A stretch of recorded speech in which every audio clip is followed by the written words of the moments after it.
This video is part of a series on experiences of the Enneagram from the 27 subtypes. I'm aiming to interview people of each subtype, so you get to hear and experience what those different voices and life experiences sound like.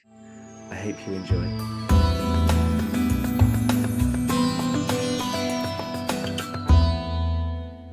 Hi, Jason. Thank you for taking the time to share with us today. Can you share with us the country that you live in, your Enneagram type and subtype? I live in England, Enneagram Type 4, subtype self-preserving. Thank you.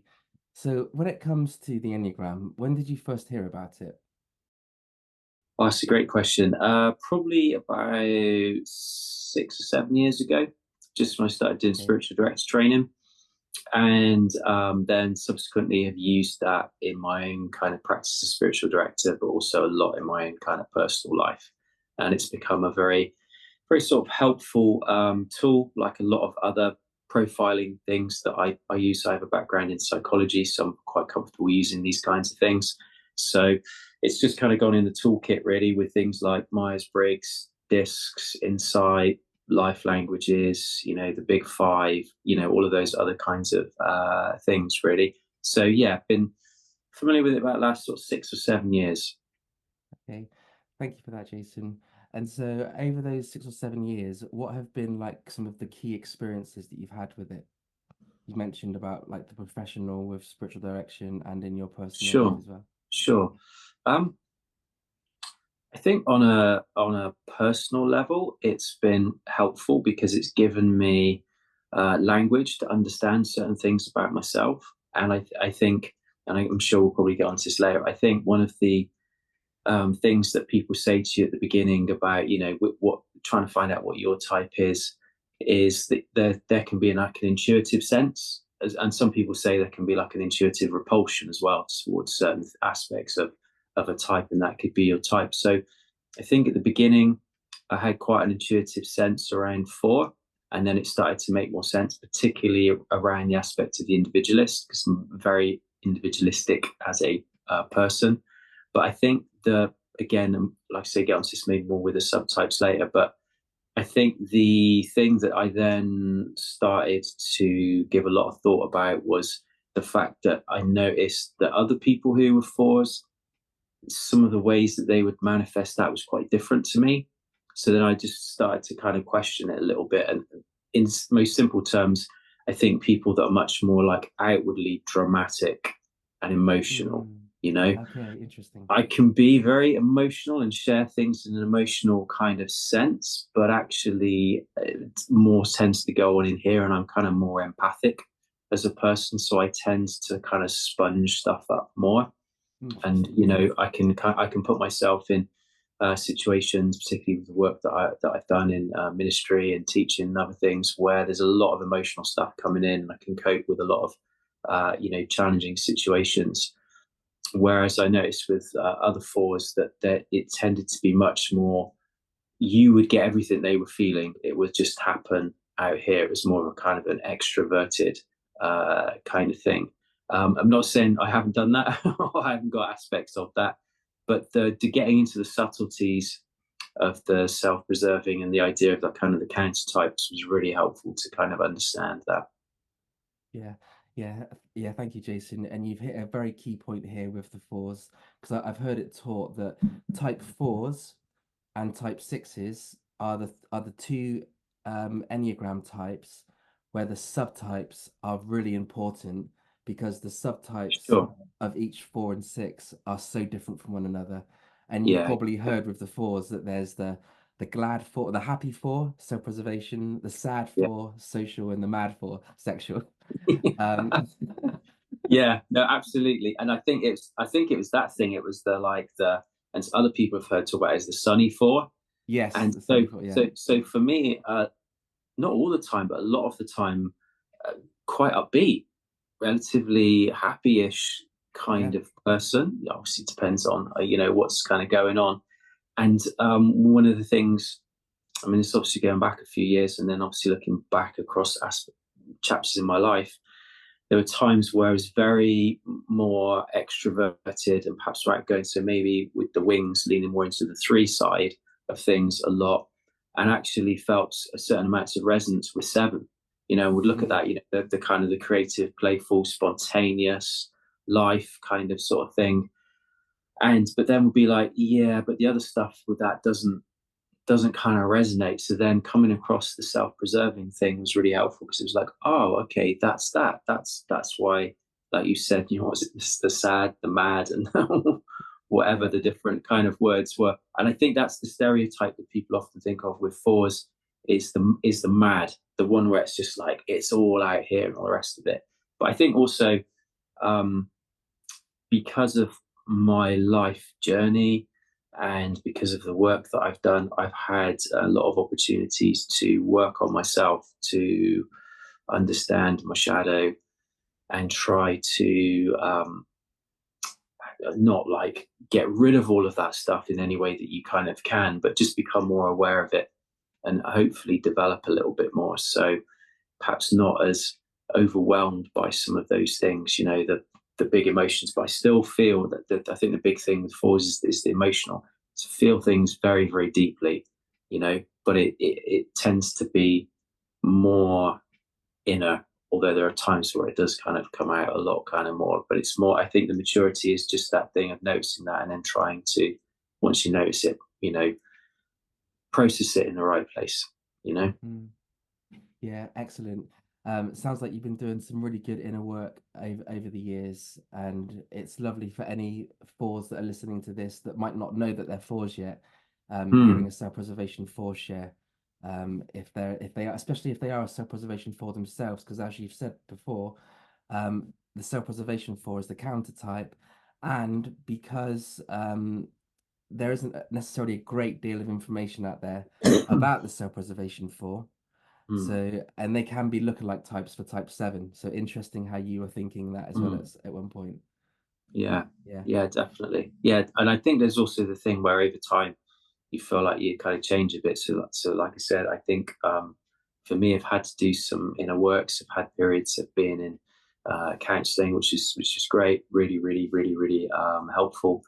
But also, I think, as you get older, I think I've definitely feel like I've experienced the 3 and a 5 wing, Mm, but I'd say definitely as I got older, probably leaned more towards the 5, more kind of quieter, maybe more thoughtful, less of more of the extrovert. But then also part of it's to do with the work that I've done. So particularly when I was teaching, as a teacher, it really helped to lean more towards the 3, to have that kind of outgoing kind of thing going on. But now, I mean, a lot of my work is as a spiritual director, so people mm. don't really need high levels of extroversion.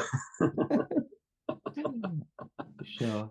And thank you for sharing that, because another thing that you've pointed to is that the wings that on either side of our type, for anyone that's listening that might not already know Yeah. this, they can be used as growth stretches. Mm. And as you've said, you've used your 3 wing in a deliberate way, in a growth stretching way, and your 5 as well, and that's great. So, what has been some of the key uh, areas of your life over these last 6 or 7 years where the Enneagram has specifically been the most helpful to you? I think understanding emotions, understanding the empathic side of things, recognizing that, um, I can be in a space and place. And I was listening to somebody else talk once about this, and they weren't talking about from an Enneagram perspective necessarily, although they could have been. But this guy was just talking about how he can be very impacted by the emotional stuff that's going around him by other people, and then almost get to a place of confusion in himself as to what's his emotions and what's someone else's. And I think it's not so much that for me, but it's more, one of the other descriptions I've seen for self-preserving 4s is sometimes called beasts of burden. The idea of you Mm, take a lot of stuff into yourself. And so, like, recognizing that, and there's kind of childhood reasons for me as to why that I would do that kind of stuff.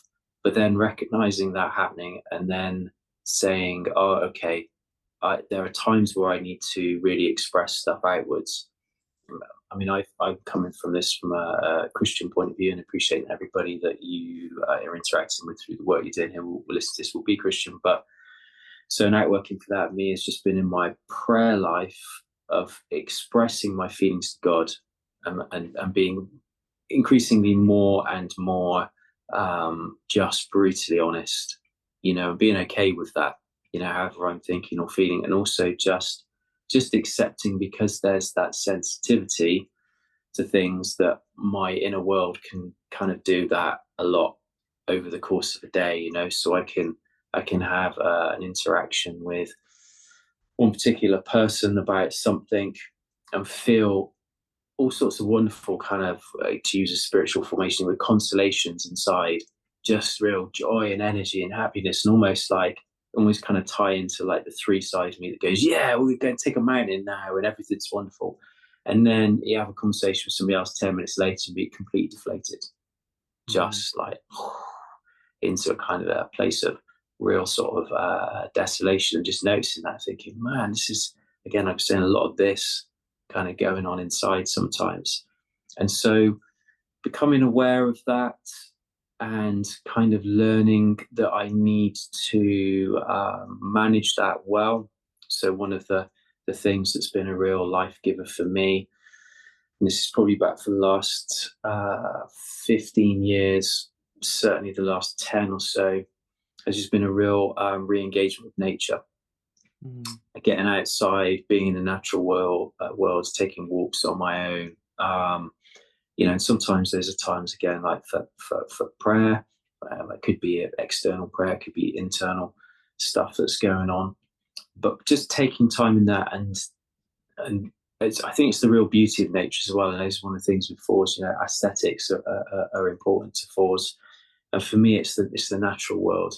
I mean, I love places where you go into where there's a nice aesthetic, and I struggle if I'm in a place and space where, if it's very like messy and untidy and there's stuff going on, I kind of want to be in a place that's a bit more zen, if I can use that word in this context, mm, But the place that really kind of makes my soul more alive is just being outside, just being in nature. And I find myself sometimes just stopping. I'll be out for a walk, and then I'm just kind of stopping and just like, just really enjoying the kind of the beauty of it all. So that's been really healing for my soul, to realize those kinds of things. And then, yeah, on a perhaps a more um, kind of growth thing, trying not to allow emotional things build up, and resentments to kind of, kick in, and noticing that sometimes I still have quite powerful inner feelings, which are envious in nature, which is obviously um, the vice of the fours, and so the other side of it, the equanimity, trying to move towards balance all the time. That's really important for me, trying to balance my time, my energies, balance, my activities, all of those kinds of things. And when those things are in balance, I feel well and I feel good. But I can mm, easily, if start taking those things out, or don't tend to them, start to feel a bit all over the place. So the big takeaways have been around understanding my emotions better, understanding what it means to be empathic, understanding how to process mine and other people's emotions, trying to work that stuff out spiritually, um, engaging with the natural world, and that really becoming quite a worshipful experience, really. There's a guy I know who says that he's a highly, highly introverted guy. And he just talks about how he likes to get out literally into the middle of nowhere. So he's got a motorbike, and he'll say, just get out there and just like kind of cry, because he'll be in the beauty of it all, or he'll just spontaneously start praying or whatever. And I have those moments out when I'm walking where it'll just really kind of catch me. Um, yeah, and that journey's been really precious. I mean, on a professional level as well, obviously it's been really helpful with the work that I do. But to be honest, the bigger benefits just kind of been all in here. yeah. Wow, Jason, you've shared so much there and so many key things about the type 4 and the self-preservation 4. One of the things that you said, which is true for all of us, as I'm sure that you will already know, that a lot of these things with our type structure and our type patterns are partly, um, and there's a debate as to whether it's nature or nurture, but it's Sure, set up in sure, childhood. Yeah. sure. And you're Yeah, saying with the self-preservation for that taking in taking in the world and taking it all in. So the fact that you've been able to see that and to be able to process it and to go to God with your real raw emotions, whatever they are, and express those is such a significant growth work for self-preservation for. And it sounds like being out in nature is helping with that equanimity piece that you said, like the opposite, the flip side to envy is that the balance, because type fours are oscillating all the time, you yeah, know, in personality, and you're able yeah, to see that and it sounds like being out in God's creation in nature yeah. is really, really healing for you and a real calming influence because I don't think that there's a more beautiful place on earth in Mhm. existence that God's creation. I mean, wow. Yeah, It's yeah, beautiful, isn't it? It is stunning. yeah. 100%. Yeah, 100%. And so, yeah. So I try to, makes me sound like I'm a project or a farm or something, but I try to manage myself well, Mm, in order to keep those things kind of coming in. And one of the other things that's been really helpful for me is around the same time as I started my spiritual director training, it was about 6 years ago. I started doing this Russian martial art called Sistema, which okay. the guy that I who runs the club that I go to has become a good friend of mine, and Sistema's got this particular strand of Sistema has got roots in the Orthodox Church, in the Russian Orthodox Church, and so they got two guys at the top of the organization, if you want to call it that, are both Orthodox Christians, and my friend is an Orthodox Christian as well. And there's loads of stuff in that around breath work, and I found that really helpful as well as a kind of thing of just coming back to the very simple stuff, which helps to kind of calm you. And there are ways you can use your breath and you can use your body together, which I found super helpful. So something that's just really simple and easy that anybody can do is a thing called a breath ladder, where what you do is you match your breath to your steps, and then Mm, you just do more breathing as you do more steps. So in simple terms, breathe in and then breathe out over one step, and then take two steps, breathe in over two steps, breathe out over two steps, and then do that up to say 10, and then do it like back down again, hence the idea of a ladder. And you can get into quite a calm, almost meditative sort of state in that.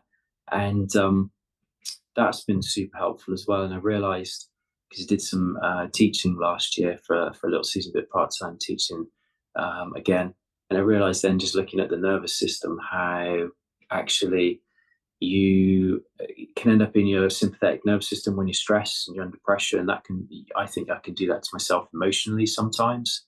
But then the breath stuff, what it does is it helps to just push you back into your parasympathetic nervous system, where you just like, you've kind of calmed down, you've moved out of that sort of fight or flight thing, where you could get really mm, churned up about something or other, and you're quite calm.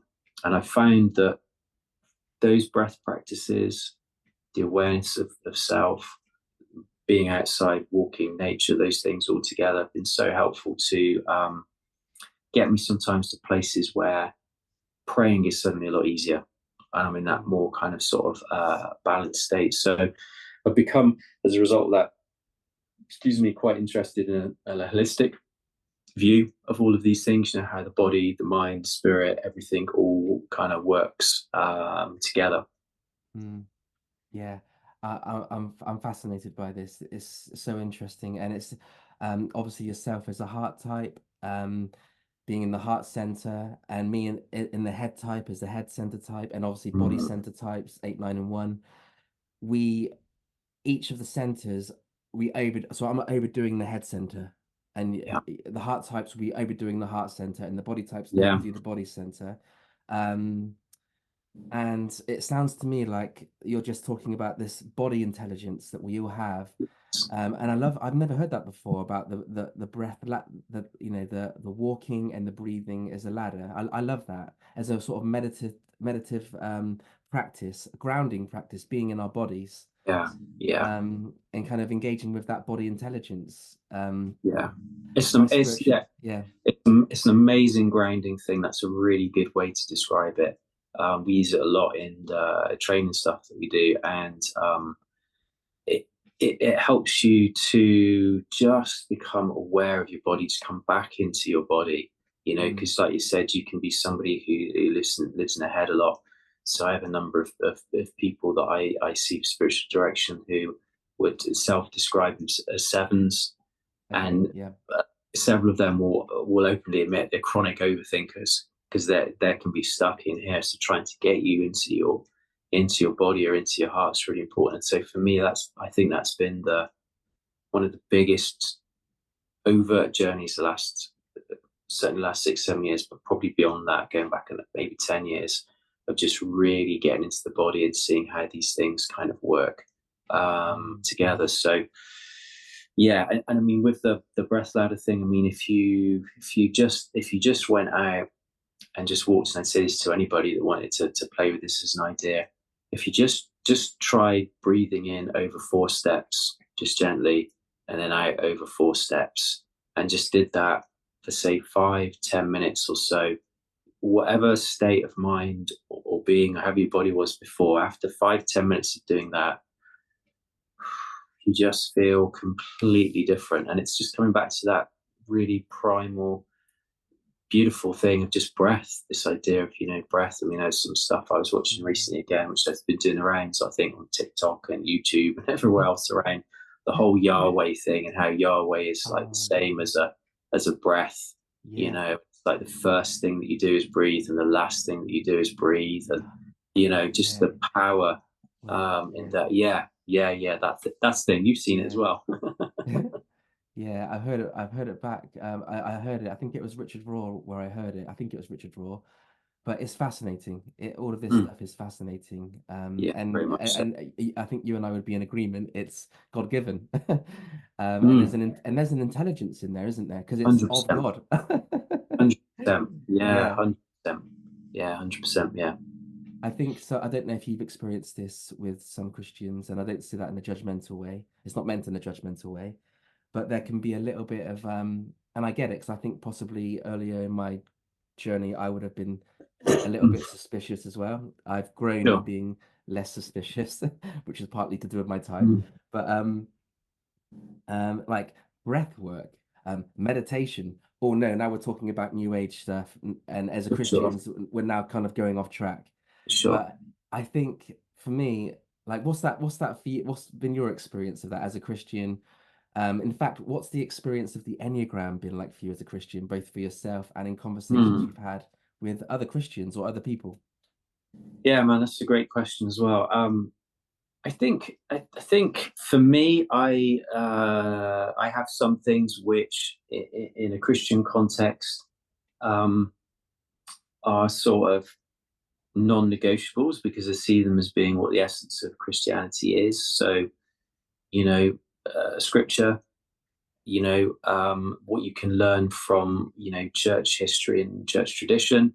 Sure, there have been misuses of scripture. Sure, there have been some bad things that have happened. Um, but I always kind of come back to those things, and I have my own experience as well, which I kind of, sort of lay over the top of that, if you like, and try to, work out in relation to and all the rest of it, as I guess we all do. So, if I'm experiencing something which I think, oh, this could be good, this is God, it's like, is this a loving thing? Is it a good thing? And those kinds of sort of very basic ideas. Um, and then in terms of when you bring other things in, you know, um, that can be a challenge for sure. Yeah, because I think people are naturally fearful. I mean, like I said, my background's in psychology, so I understand how people can be incredibly fearful of what's different. And even though the modern world in the West, especially now, has changed a lot, and there's so much of a melting of different cultures, and people are exposed to things that are different all the time, there's still, I think, in all of us, that sort of like, oh, fear of something different. Because on a primal level, if you want to use that kind of language, if I encounter something different, it could be dangerous. Mm. So there's always that sort of like, oh, this is different. Could this be something that's going to hurt or harm me in some shape or form? And with Christians and others, I've had, it's about the Enneagram specifically, I've had all sorts of feedback. I've had people who said they think it's great, people think it's terrible, people who just don't really care, not really interested, Yeah. the whole scale of stuff. And I think to be sensitive to people who would look at something like the Enneagram and have questions and concerns, I would always listen to those things. I always want to make time and space for that. The symbol that is associated with the Enneagram, it does look weird. So rather than pretend it doesn't, why not just say, yeah, it does look a little bit weird, you know? And, you can't deny the fact that it has emerged in lots of different places in lots of different ways, but I'm always trying to be hopeful. That's my posture as a person. But the Sunny Four, that's part of me, to want to be hopeful and optimistic about things. And it has got, I've read into this. It has got roots that go back into kind of Christian traditions. And is it a tool that you can utilize, which is of service, is of help? And if the answer to that is yes, then I think there's potentially something of benefit in it. I think the problem becomes either at the extreme ends, where either people dismiss it completely without giving any thought at all, or whether people get to the other end where they elevate it really, really, really high above other things. So it's Yeah. almost like, right, the Enneagram's my Bible now, or something like that. In which case, Okay. that's probably a little bit kind of silly. I mean, what's been nice hearing some of the things you said today is just, as you said earlier on, and I'm sure it's not just true about self-preserving fours, it'd be about other things as well. Um, you know, there isn't maybe as much out there yet. There's not as much work out, so there's more work to be done, and people are trying to build on it all the time. So, when you're holding it like that with a sense of humility and, we're trying to work with this, I think that's helpful. And then also the other thing that I found helpful is just overlaying it with other things. So I mentioned other things earlier on, like Myers-Briggs. So if my Myers-Briggs type is INFP, and if you go and look up INFPs, it overlays with fours, but it could be other types as well. And then if you go and you look at other things again, discs, insight, strength finder, KLLP is a thing that not a lot of people are familiar with, life languages, but that's really, really good. Or the ocean stuff, the big five as they call it. You go and look at those things, and then you can see how it overlays, how there are sort of like kind of types. And what I always feel like we're trying to do with all of these things is just to find helpful language that helps the person understand more about themselves and others, and how that works together. And if it does that, I'm like, this is great. So for me it's been helpful. In my own life, has been challenging sometimes to use it in some settings, because, like I say, there is some resistance. And like any other tool, I've met some people, so I can think of a couple off the top of my head, obviously I won't name who, they had a really difficult experience because they were in a place that started to use the Enneagram, and they did it in a very controlling, manipulative way. But you could take Enneagram out and you could put anything else in there, and it would still be a controlling, manipulative thing, because that's what was coming from the people, and that's what Interesting. they were trying to do, rather than it's the thing itself. Yeah, interesting, Jason. That is, yeah, absolutely. I've heard Peter Casero say, we can use a hammer to fix something, Mm, or we can use the hammer to kill someone. We can use the Bible to tear somebody down or to build 100%. them up. And it's the 100. same with the Enneagram. And what I love about, because you've touched on self-awareness, and that's how Yeah. the Enneagram, among other typologies, to be taken, Mm. not to put in the place of God or in the place of the be all and end all, but For sure. as you've said at the beginning, as a tool in the tool belt, that Mm. helps us with self-awareness. And when Jesus says we've got to first take the plank out of our own eye, Yeah, and complete. and to what degree everybody has a plank in their eye is questionable, but I dare say we see through a certain set of eyes, a certain way of looking at the world that's a kind of plank. Mm, And other people don't necessarily see through the same plank. And yeah, I think what's interesting for me about the Enneagram and what's helpful about it, disturbingly helpful, is the inner growth work and going, yeah, oh, so what was annoying me about that person is yeah, actually because I have a wound or I have yeah, the same weakness, but I'm not yeah, able to see it. Yeah, yeah, totally. And yeah. going back to what you were saying earlier on about, whether it's a nature nurture thing, Okay, excuse yeah. me, with the Enneagram, so before meeting with you last week, I just went online. And I was like, I'm just going to go and have a look and see some of the stuff about fours and self-preserving fours again, just to kind of sit in it and go, right, what are the things that really jump out to me again, that that drew me to this, that made me kind of conclude this stuff.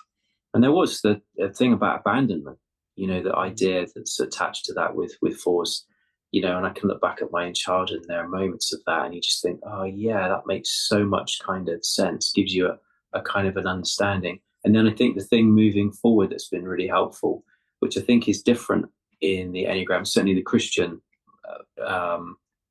usage of it, has been this idea of kind of the true self, the false self, but also sometimes people would talk about like the redeemed or the sanctified self. And again, obviously, then you're moving into kind of scripture, aren't you?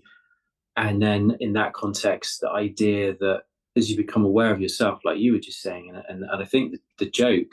I'm not a Greek or Hebrew expert, but I think there's a joke with Jesus with that thing where it's like trees, it's not even planks. It's the original thing is saying you're walking around with trees in your eyes, and before you Wow. take like specks out of other people's eyes, take the tree out. And part of that is maybe it's the hypocrisy thing of just the simple like, don't tell someone else they shouldn't steal if you're stealing. It could be that, but I think there's more Yeah. to that in this thing about self awareness. Knowing yourself, understanding where you're at. And some of the lines, in the New Testament, where Paul saying things like, wretched man that I am, why can I not do the things that I want to do? And why do I do things I don't want to do? That when you read that, that just feels like it comes from a really deep, deep, deep place. And then you look at Jesus' interaction with Peter, where Peter denies him 3 times, and then Jesus does this like really interesting, like kind of therapeutic, restorative intervention on the beach with him, where it's like, asks him 3 times, "Do you love me?"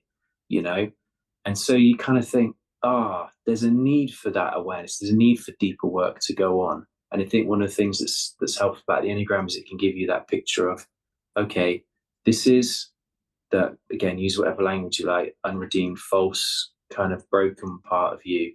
But actually, what you want to strive for is this. And these are some things that you can do that help you to move from here to there. And then it's not even like with that you get to a space of, um, I'm here, I've landed, I'm arrived, it's all sorted. Some of it's just you've just got an awareness. So then when stuff happens, because you've got an awareness, then you've got a choice. And then you can be like, oh, I don't need to do that. I'm not going to respond in that way. Or in my case, sometimes it's like, what does my heart need? I just need some space, because there's been all of these like kind of different things.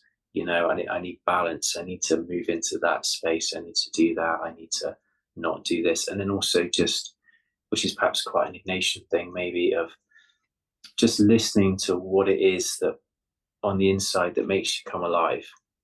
Where's the life? Where's the light? Where's the joy? Pursuing those kinds of things, listening to your, use whatever word you like, I guess, intuition in some kind of sense. Yeah. It's really important. Yeah. Again, you've shared so much there, Jason, and thank you for sharing that. And I think with with Paul, I might have read Paul many, many years ago and gone, Mm. oh, Paul, what a, he looks like he's having a real rough time there, bless him. Like he doesn't, he's having a real struggle. And then later on in life, I realized he's talking about me, like, and that kind of human Yeah. condition and the Enneagram, like, I don't think Some people might never be into the Enneagram, and that's completely fine. Yeah, But absolutely. I almost want to say that the Enneagram comes along when we're kind of ready to go inside. Because if we're not ready or Sure, comfortable to go in sure. to look inside, Yeah, don't yeah, go yeah. don't bother with the Enneagram. Yeah, yeah, totally, totally. Well, Um, it's yeah, like the old proverb, isn't it? One that says, uh, "The teacher appears when the student is ready." interesting, You know, it's interesting. that kind of thing. I think certainly for me, again, I would put this down to God's grace and God's timing from a Christian perspective. Things have come into my life at the right time that have really helped me to go on this kind of deeper journey. And I would say, I mean, I'm 51 now, and I would say probably always been a quite a thoughtful, kind of deeper person, fascinated by people, curious about the world. Um, but my own kind of real inner work probably started in my mid 30s. You know, there are a bunch of things that kind of were happening around that time that made me look at who I was, but also who I was being in that moment in relation to who perhaps I was on a deeper level. Not that the two things were completely disconnected, but it certainly felt like there were broken parts of me that hadn't been properly attended to, and there was a slightly over exaggerated version of myself that I was engaging with at that point in time, particularly in teaching, was much more pushing out in my own strength to be much more extroverted and all of those other kinds of things. And then there was something I watched a little while ago, which I thought was really great, by Jim Carrey. I don't know if you've seen this, I but love Jim Jim Carrey, Carrey. Yeah. yeah, he's talking about depression. And if you find the clips, there are a lot of non-church words in there. So just for anybody that decides to go that might be remotely bothered by that, but he just talks about, for him, he talks about his expression of depression. And I went through a period of that, but on a functioning level. So I was able to do my life, but then just kind of fall apart in my sort of, you know, private, personal kind of time, having to like rest loads because I was so exhausted all the time. Mm, And he just talks about how he says depression is your body saying it wants deep rest from mm, who you're pretending to be. You wow, know, it's like your body's way of saying you need to wow. stop, being this person. So the Enneagram's been helpful. Yeah, therapy is helpful. You know, other things that I've said. You know, STEM has been a great thing, continues to be a great thing, because it's all about awareness. You know, it's all about awareness. And just on the systema thing, there's one of the quotes in the academy from one of the guys who's one of the sort of founders of it. He says something like, you know, the point of training is not to develop lots of like quick and clever and flashy moves, but to understand basically yourself and to come into contact with your own fear and your own anxiety and your own, you know, all of that kind of sort of stuff that can come out of you and your own self pity. Um, and that's been great Mm, because it's such a supportive environment where I train. And so you can laugh at yourself where there's something that you don't get right or you don't, do you know what I mean? So that having mm, humor about things, and as a four, that's been one of the things that has impacted me the most emotionally through this whole kind of sort of what inner journey is, experiencing moments of playfulness with God. I mean, lovely. just, you know, funny little things that kind of happen from time to time that just, yeah, just really kind of hit you in here, you know. That is lovely, Jason. I found it interesting how we heard the sirens going off as you were describing hitting a kind of wall. Mm, You know, like a kind of a low point in your life where yeah, I yeah, forget the exact words that Jim Carrey used that you shared. Um, but it's like our body's way of telling us what isn't working. And I think it yeah. speaks to like these psychological structures, patterns, Enneagram patterns that get Mm, set up for uh, survival. It's a kind of survival strategy. It works for us until it doesn't. And yeah, the self-preservation fours, as you'll know, are extremely hardworking, and they take on like they're long suffering. So they take all of this content in, take it in. I can do this. I'm strong, and it sounds like, when you had that realization that you just need to rest, and your body was screaming at you saying rest, and uh, uh, and you're taking it on board, and you're doing that, and how you're experiencing the playfulness of God, and how that is part of the growth work for self-preservation, for to kind of lighten up, because they've taken on like literally the weight of the world. sure, And I sure. would imagine that that scripture, "Take my yoke upon you, for my yoke is easy and light." Yeah, I would imagine for a self-preservation four, that is like, please take it off. Like, yeah, yeah, completely. It's funny you mentioned that as well because I was on a retreat, um, probably about probably about 5 years ago. Something maybe. Oh, it might have even been longer. It might have been 7 years ago. I think it might have been just before. Yeah, I think it was just before getting into doing the training and stuff like that.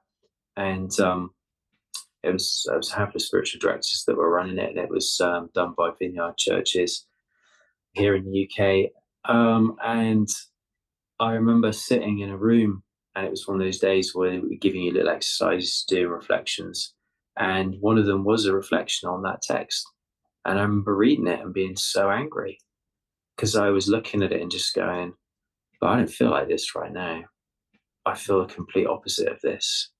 And it was just like, oh. But then at the same point as the anger, there was the longing for it. There was just that like, oh God, yeah, just that's where I want to be, just in that place where it's all just like, oh, breathed out, and I can just be in that space where it does feel light, it does feel easy, it doesn't feel pressured. I mean, obviously, there's been a lot that's gone on in the last couple of years, for everybody, with COVID and all the rest of it.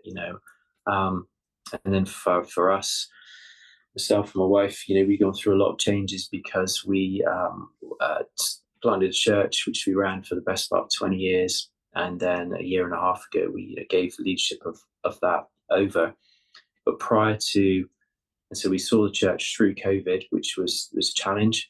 And but just prior to COVID, I had kind of come to that place in myself thinking, actually, I feel like this is God's calling me into other things. This is time to let go of this. And then when COVID hit, it was like, oh God, what are you doing? Like I was just, and funnily enough, the guy who'd run the retreat and I shared that exercise with us, he ended up becoming my spiritual director. And I remember talking to him and being like, what's going on? Like, I'm ready to sort of like slow down. And I'd taken a little mini sabbatical as well, just to really kind of process that idea of, should I be stopping? And felt like I'd come to a place of acceptance and rest about it. And it was right to do that. And then COVID hit, and I had to come out of my sabbatical early and then come back into to leadership, which is totally right, totally appropriate thing to do. And by God's grace, it went really, really well. But it's just meant that for a number of years, there's been a lot of stuff, you know. But now I am much more in a space with the work I'm doing of experiencing more, but also because of the things we've talked about, I've tried to implement and keep in my life, or feeling more of that lightness. And it's lovely, it's joyful. And when you can do that, um, and I'm in a situation where I'm able to, work less, which is great. You suddenly realize how busy everyone else is. How just like rushed and mad the world around you seems to be all the time. And actually, maybe, we think about Jesus saying things, narrow is the way and stuff. You just think maybe that's what that's about in some senses, getting to that place where it is easy and it is light and all the rest of it. So mm, yeah, man, that scripture's been a huge, huge part of my journey of the last, yeah, probably 7 or so years, I would say. yeah, and I can see and hear from what you've shared, how you've grown so much, and how your life has changed, Yeah, definitely. and that's a beautiful thing. I just have the words of a John Lennon song.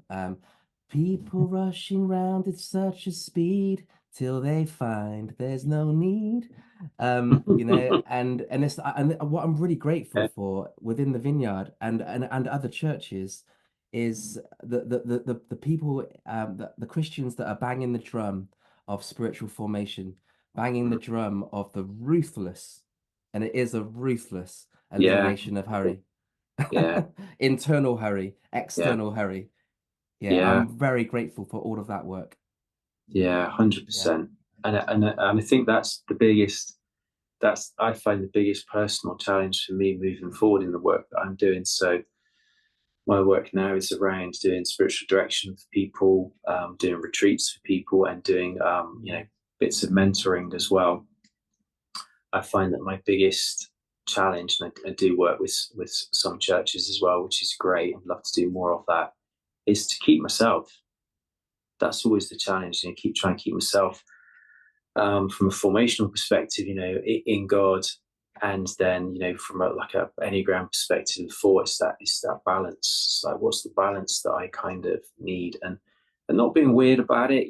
Just there are some people who do really well with having like set routines, same thing every day, same time. Da, da, da. A little bit more fluid than that, but it's more like over a period, so over a week, I need to get these things in. There are some things that I would do at the same time every week, but then there are other things that kind of move from one space to another. So I'll go out and take walks with friends. I've got a really good friend of mine to take a walk with this afternoon, which is great. And that's a really important thing to do.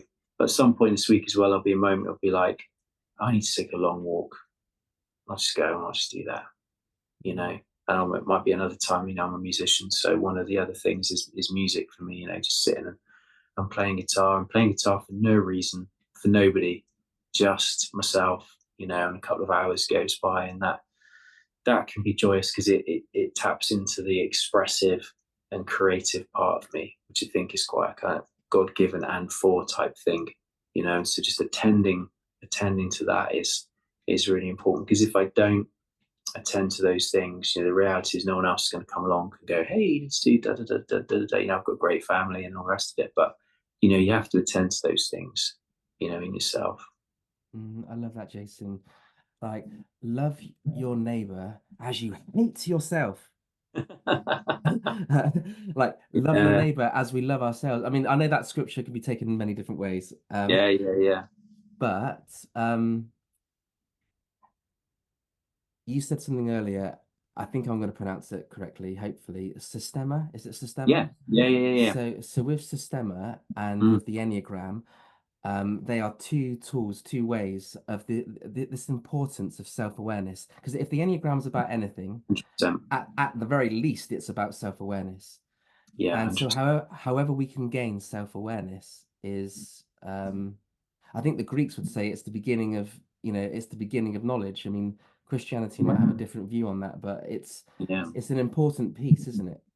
Yeah, it's huge. Yeah, it's huge. And with the one of the things that's always made me chuckle, and is just a really fun thing, but deep thing, is with the STEM Academy where I train outside. He's got a sign that just says "Know thyself," and Interesting. that Yes. that's such a big piece of that, because, and I think especially with your body, because as you can develop in certain skills with your body, but also as you get older, your body changes. So you're in this constant evolving kind of situation, you know. So I can't do maybe some things that I would do when I was 20, but maybe there's some things I'm better at doing now that I'm kind of 50. But it's this constant change, and it's all about knowing yourself. I think at the end of the day, the heart of everything for me is know God and know yourself, you know? And those two things, I mean, in spiritual formation, this is probably worded way, way Mm, better by people that are a lot smarter than I am. They'll just talk about it's like kind of two train tracks, knowing yourself and knowing God, And the more you know God and know God is love, the more you can lean into the darker parts of yourself, the more challenging parts of yourself. Oh God, yeah, there's that. But it's okay because I'm loved by you, I'm known by you, I'm made in your image, all of those other kinds of wonderful things that we would kind of talk about. And then you can kind of reflect on those things. But also as you lean more into God, it's like, well, what about the unique shape that you have? That's a very full thing. The unique shape, the individual shape, what you kind of bring to the world. And then the idea of then that giving you confidence of like, yeah, this is who I am. This is what I'm supposed to be doing. This is what I'm good at, you know. mm, So yeah, for me, it all comes back to those two things, and it's never ending. never ever ending thing of know God and know yourself, you know. Mm. But that's what we're here for. Yeah, I love that because it speaks to the journey, the reality of the process of Mm, sanctification, the journey yeah, of life, the yeah, like the awe and wonder, like the sky is always changing. God's painting like a new scene, yeah, like yeah, every minute, everything's yeah, changing and it's beautiful. So yeah. I from what you've shared, Jason, I think that you're such a gift, like such a gift. Someone as a Christian, and what you can offer senior pastors, what you can offer churches, because you've all of the experience you have as leading a church, your own inner growth journey, all of the things, and how you take Scripture seriously, you take God seriously, you take inner growth seriously, um, and doing the retreats. You're such a gift. You're such a gift, and Um, I'm really inspired by the work that you're doing, and I think it's so needed right now. I think it's so needed. Thank you, man. I really appreciate that. It's very, very kind of you. Mm, I always feel that all of the good things, I say to my family all the time, all the good things in life are the grace of God and hard work. And a lot of the hard work's been done by other people. So, everything that I have and I'm able to do is a gift. And the journey that God has led us on has been precious. And yeah, and the opportunity to share things. And I think going back to something you mentioned earlier on about things that would be good to see more of in the church in this season, the more formational things, I mentioned indignation, spirituality earlier on, what the kind of the two of the kind of central points of that, as far as I understand it, are in relation to noticing and gratitude. And I think those two things are just huge. The idea of starting to notice more, you know, but to notice, you have to be prepared and able to just kind of slow down a little bit, you know, and then with the gratitude, just starting to say, okay, well, this is what I do have, so that I can be grateful for this, whatever it is, and then seeing how so many of the things that we are grateful for are so shaped to us, mm, and what we kind of need often in God, and how then that becomes worship and keeps you in that place of just, wow, God, you're amazing. You are amazing. What you've done for us.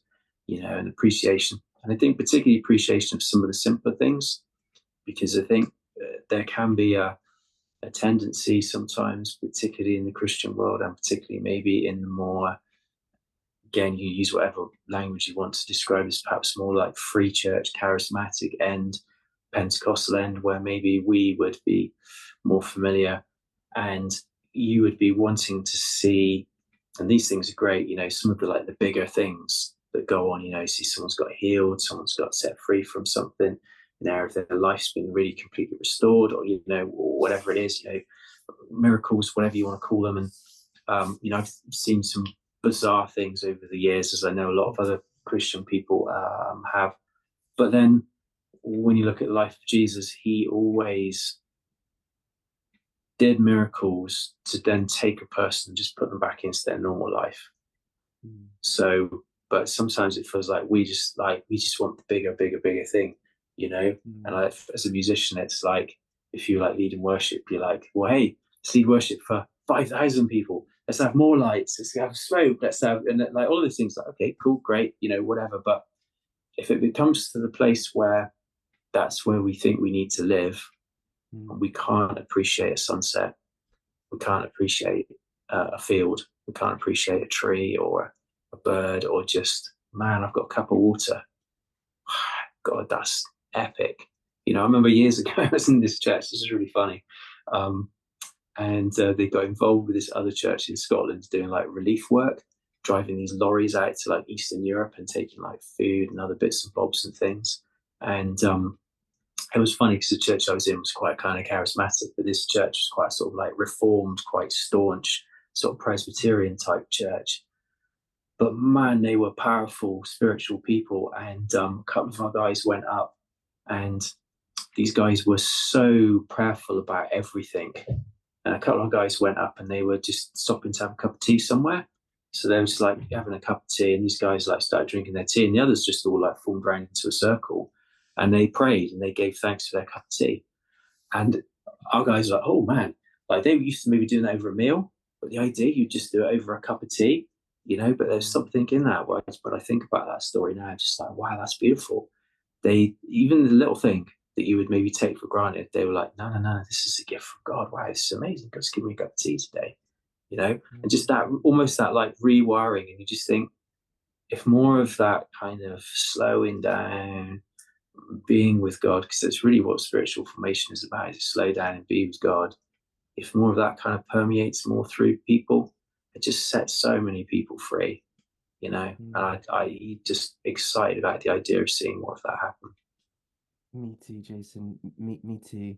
Like in internally Mm, and externally. totally. Yeah, me too. And I've heard, I think this is true. I think the gratitude piece and the thankfulness Mm, piece, I think that's true for all of us. I yeah, think yeah, if we can slow down enough to go, wow, I am breathing in oxygen, like I am alive. This day is a gift. Like my life is a gift. This thing that I'm drinking is everything is a gift, actually. The whole thing's a gift. But I've yeah, heard that specifically for fours, that is a real remedy because fours, as you'll know, yeah, like have a yeah, natural tendency to be inward anyway. Like yeah. they're kind of fours are kind of inward anyway. So to kind of go, thank you, it's like a remedy to the fourness. Yeah, yeah, yeah, completely. And it's still a massive work in progress. I can get really I can get really locked into my emotions and get inside myself. So a stupid, mildly embarrassing example would be yesterday, where I started playing football 11-a-side, which is silly really at my age, but there's a team of over 50s, and it's a Hmm. handful of guys in it that I know. And I'm at the stage of life where I kind of play five-a-side once, sometimes twice a week, but usually just once a week. And that's okay because it's in a hall, it's a small space, so people can't run away too much.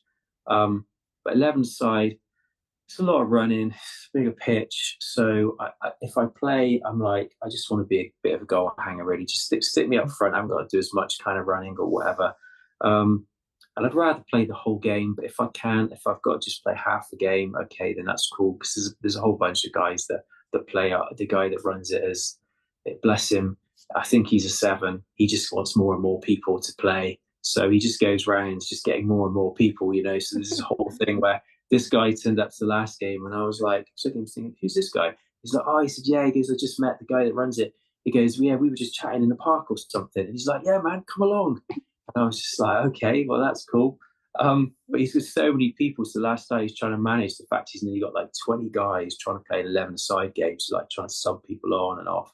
So I get subbed on at half time, spend the first half off, even though the last game I played and we like won like 9-0, and I played up front with this other guy, and I thought, oh, that's gone pretty well, between both of us, that we'd set up most of the other goals, people were scoring, all the rest of it, and I thought, oh, that's gone pretty well. So I was kind of thinking yesterday, I was thinking, oh, probably get a start this game. Didn't get a start, but I was like, no, just manage emotions, just like, don't like, get too upset about it or whatever.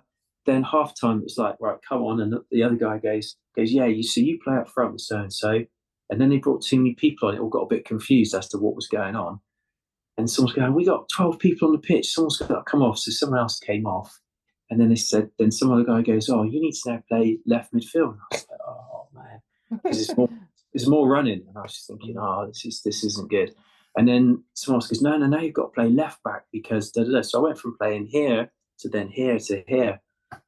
And I hate playing in defence. Man, I was so angry. I was so grumpy. And I could just feel it all just in here.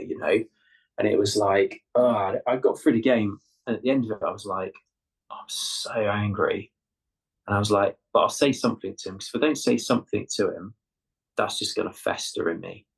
Mm, So I just said to him, I said, mate, please don't play me again at left back. We had a little kind of sort of moment, and that was it. But it's always a work in progress. How yeah. something can happen, like I was saying earlier on, and other people will listen to that and laugh and go, well, what's your problem? You still got to play football, got to play for half an hour. It's all right, isn't it? But I'm like, no, no, no, no, no. I want to be this guy. I want to be doing this role. I want to be, and I think of it in a very almost kind of like individualistic, specialized kind of way, And that's Yeah. funny as well from a four perspective, because it's often that thing where it's like, I want to take it and shape it and make it very individualistic, you know? And I Mm. can spot it sometimes in other people that fours. It's really funny. So I remember watching a video with this guy who was a spiritual director, and I went, he's a four. And the person next to me went, why do you know he's a four? I said, it's the glasses, because they were very unique, but they were subtle. They weren't like Okay. overt. Do you know what I mean? They were very, very subtle. And at the end of it, he went, and he goes, he was talking about the he goes, yeah, I describe myself as a four. And I was like, I knew it. Wow. Yeah, because you can see that piece in there. Yeah, sometimes. Yeah. It's not like a superpower, but yeah, sometimes you can see those little things in other people. Yeah, for sure. And I think we all relate to that. Like each of the centers, head types, heart types, body types. I've heard it said that body types stereotypically are tend to be more judgmental. Yeah, And yeah, heart types yeah, stereotypically, more sensitive. And the head yeah, types, it's just a different, like there's like a lot of noise here or a lot of noise here or a lot of noise here. It's just different for each of the yeah, centers, and it will vary by type and subtype as well. yeah, There's totally. what's a quote, you might have heard it as well. Something like, and I forget who, I forget where I heard it, and I forget who quoted it, but it's something like, if we can bear the reality of being displeasing to ourselves, Hmm. like, and the Enneagram can kind of help us and say, yeah, there are some bits that are, that's back to that self-awareness piece again. Like I overreacted here, or I reacted here, or I got in a mood here, or whatever it is, for head reasons, emotional reasons, body reasons, all kinds of reasons. And it's like, oh, that feels uncomfortable. And for me, that's the beauty of being a Christian and having Jesus, and having the compassion of Jesus, because we can go inside and go, ouch, no, I don't like that bit about myself. And it's Yeah. almost as if Jesus comes along and says, I know, I love you. Like, I love you. And let's work on that piece. Like, what's that piece about? You know? Hmm. Yeah, no, totally, totally. Yeah, and I think that's the thing is like with the self awareness journey, and I've had to engage with it, and the self growth, and the tussle with the inner stuff because of things that kind of came up in my life, and it as that journey has become more explicit, God has very graciously brought specific people into my life at specific times who've been able to minister that kind of love to me, and because of that, I'm more able now to not just like completely do it on my own, but to understand myself and God more to make that easier. You know, so Mm. if I think about um, again, go back to my mid 30s and a period of becoming a functioning depressive, which was hard because there were lots of other things going on in life which were quite good then. The church that we'd started was going. Um, our kids were, sort of 6 or 7 at that point in time, and it was just lots of fun with them, which was fantastic. But as part of me was unraveling and falling apart, I found this. God led me to this incredible lady counselor, and just having time with her, she was able to really make that quite real and personable. The love of God. Sitting having sessions with her, and I mean other people and other things kind of since. And yeah, the reality is love is transformative. It changes everything, and it gives you that safety, and gives you that security. When you're in that space with someone to actually tell the truth. And this was a weird thing that happened to me. I was doing a retreat for a group of church leaders last year, and it was a 1 day retreat. We'd done a bunch of stuff in the morning. There was lunchtime, was kind of a buffet thing going on, and people were sort of standing around chatting. And one of the leaders, well, kind of the main leader, turns to me and says, she says, what do you think is the most important spiritual discipline? And I was like, oh, man. And I think it was one of those things that where it's going to be, um, well, is it fasting, or would it be tithing, or would it be, do you know what I mean? Would it be going on a retreat? Would it be one of those kinds of things? So I was thinking about it. And then I think I was just thinking about it in here. I don't even think I was even really here. I think it was like a heart thing. And then it just went, honesty. I was like, there's out of body experiences sometimes where you say something and you kind of look at yourself, God, that's interesting. Where did that come Yeah. from? You know? And then the more I've thought about it, I've just thought, yeah. And it triggered off a really interesting conversation. And I think it is. I think it's being honest just about where you're at. But you've got more chance of being able to do that when you know you're loved, in the presence of love, than if you're not.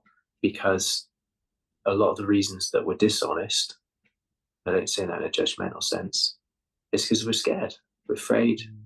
broken, we're anxious, we're uptight, we've been, traumatized in some shape or form. So to kind of be able to come out and tell your truth can be really hard. So yeah, didn't say it in a glib way, but then again, go back to scripture, things like, if we confess our sins to one another, he's just, he forgives. It's the truth, isn't it? It's just telling the truth about, who you are and where you're at, and then going from there. And then I think that's where counselors are amazing, spiritual directors, obviously, as one, I think is incredible. And I would say to anybody who's feeling like they're going on a deeper journey, and particularly with the Enneagram as well here, particularly in this context, get a good spiritual director, someone that can help you with that.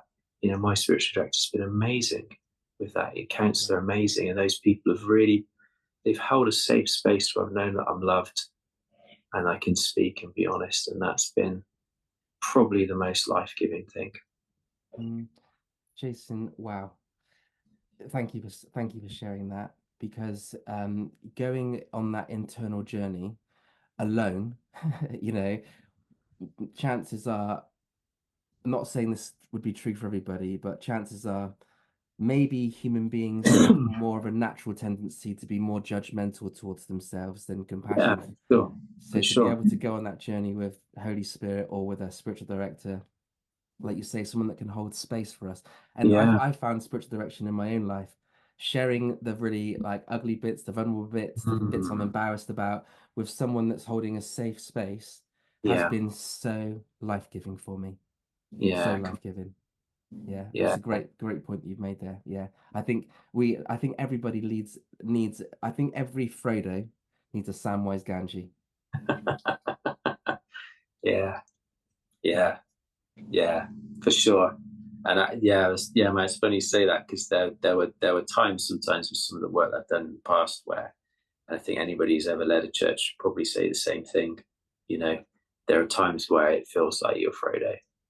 You're just like, oh man, I got this burden of this thing, and I'm not saying it's a bad thing, and you understand the good and the joy and the light in life, but it can just feel like a burden. It can feel like heaviness, and you can't carry that on your own. You need other people to help you with it, you know. And there's a verse that I can't remember exactly how it goes. It's in Proverbs somewhere where it says something like, and there are different translations of it, but it says something like, a person's intentions or a person's heart are deep waters, and it takes somebody with understanding to draw them out. And when I read that, I was like, wow, that is such a helpful verse in the context of the need for spiritual director, need to have counselor, need to have, to use one of the old phrases, spiritual directors as a soul friend, you know, even if you've just got someone you spend time with who you can be honest and real with. So I can think of a friend of mine who's a vicar, and he's got a bunch of vicar mates that he's been mates with since they did vicar training like decades ago. And every year they get together a couple of times. We get together in person, I think once, and virtually, I think twice. And they're all blokes, and they're just brutal with each other, but in a loving way. They're just like, right, how's it going? Yeah, it's all right. Really, really, Really? In this really, world? yeah, really. Yeah. Talk to you about your marriage. Yeah, it's good. Is it really? Is When's it that time? really? Yeah, You yeah. know what? Hey, what? Just really, just like, Yeah, because it's going to look different from person to person. yeah. But going back to that thing of love being the transforming power, yeah, absolutely, Mm, 100%. And for me, I'm so grateful to have had people. It's been struggles sometimes to find those people, and the work itself has been a struggle sometimes, in direction and in counselling. But finding those people has been just the best thing. Like I said, it looks different from person to person. Everyone's circumstances are different. People are in different kind of stages. But for me, finding places to particularly process some of the trauma I've experienced and understanding emotionally how it works has been, yeah, it's been incredible. Very Yeah. grateful for it. Yeah, me too. And I'm really grateful that you brought that out into this, because anyone that hasn't yet met with a spiritual director or a therapist Mm, or a counselor, yeah, highly recommended. yeah, Especially, like you say, a trusted one as well. Not any old person, but someone that yeah, we can connect with and trust with. Yeah, yeah, yeah. totally. So, what else would you like to share about Christianity and the Enneagram? Is there anything else you'd like to share that you haven't shared already? Um, I don't anything specifically springs to mind immediately when you say that. I think from a Christian point of view, if there are people who watch this that aren't Christians, my gentle encouragement is always to go and read scripture for yourself. You know, Mm, read the Gospels for yourself, pray for yourself. I think probably one of the most dangerous but exciting prayers you can pray is, God, show me yourself. You know, I want to know you. Show me yourself. And then look at the life of Jesus. From a Christian point of view, that's what we're saying. We're saying that there is a God, that God is love, and that love is demonstrated in the person of Jesus. That's who God is. Scripture talks about how he's the exact representation of the Father. It talks about how the fullness, the deity dwells in him, and see who he is. And and have imagination for the idea that God can speak to you today in this place, wherever you're at. And I think from an Enneagram perspective, that this, yeah, my perspective on it is it's a tool, it's a useful tool. Um, from a psychology point of view and from a theology point of view, I've got a degree in psychology and theology. I can see the value on both levels, from a mm, psychological perspective and a theological perspective of the Enneagram. If it's used right, if it's used right by the right people, in the right way, and if it keeps the right place, this is me going into my one now, integrating. If it's done properly, if it's done right, you know, um, yeah, it can be really, really good. But yes, at the same point in time, I totally accept that the symbol's a little bit strange. And yeah, you will find it in other places. So let's not pretend you won't, because that would be silly. But if you look into the history of it a little bit deeper, you can see it's got strong Christian roots. And then I think if you look at the application of it, how it can be done right, it can be super helpful. And then when you, like I say, saying earlier on, you see it overlaid with other things, you can see how I think as humans, we're all trying to understand ourselves better and other people and how we do life together. And, there are similarities and patterns, and maybe a certain tool will make better sense to somebody else and another one will make better sense to somebody else. As a guy that I see who he just loves Strength Finder. He mm, loves mm, that, absolutely loves it. It makes sense to him. It's clear about like who he is and how he operates and how he thinks. And he's like, this is great. This is such a good description, because I think a lot of these things, what they do is they give you language sometimes for things that you don't quite have language for, mm. and it helps you to make more sense of things. And the traps are always there to overuse something, give it the wrong kind of space. But man, that's true of anything, isn't it? You It's know? incredibly true of money. Like, Yeah, you sure, know, for sure. if Yeah, yeah, if there's if there's a warning about anything, it's about money. yeah, As yeah, as a god, yeah, and so we can use money, we can use the Enneagram, or we yeah, can turn it into a god. And that's where the problem is. Or I can turn me into a god, or whoever into a yeah, god, or yeah, what yeah. whoever, whatever. So that's a warning for everything. And with the symbol, when I first saw the symbol, I thought that is satanic. Sure, And sure. if I hadn't heard about it through a Christian source that I trusted, I wouldn't have Yeah, been yeah, yeah, interested. So I was yeah, really grateful that it came across my path from someone that I trusted and respected. yeah. But with the symbol, have you heard it shared that the actual circle of the Enneagram is like it's a way of saying the oneness of everything. And if we Mm, apply that to God, it's like God is one. And then the triangle is three. Like three in one, Father, Son, Holy Spirit, and then Yeah. this, and then the seven as well, like 7 days of the week. Like Mm. one is a number, three is a number, seven is a number. These are not evil things. It speaks to Oh, the reality of things. yeah, yeah, absolutely. Um, Absolutely, absolutely. And symbols get re imagined, rehashed, and reused at different times, don't they? By mm, different people in different ways.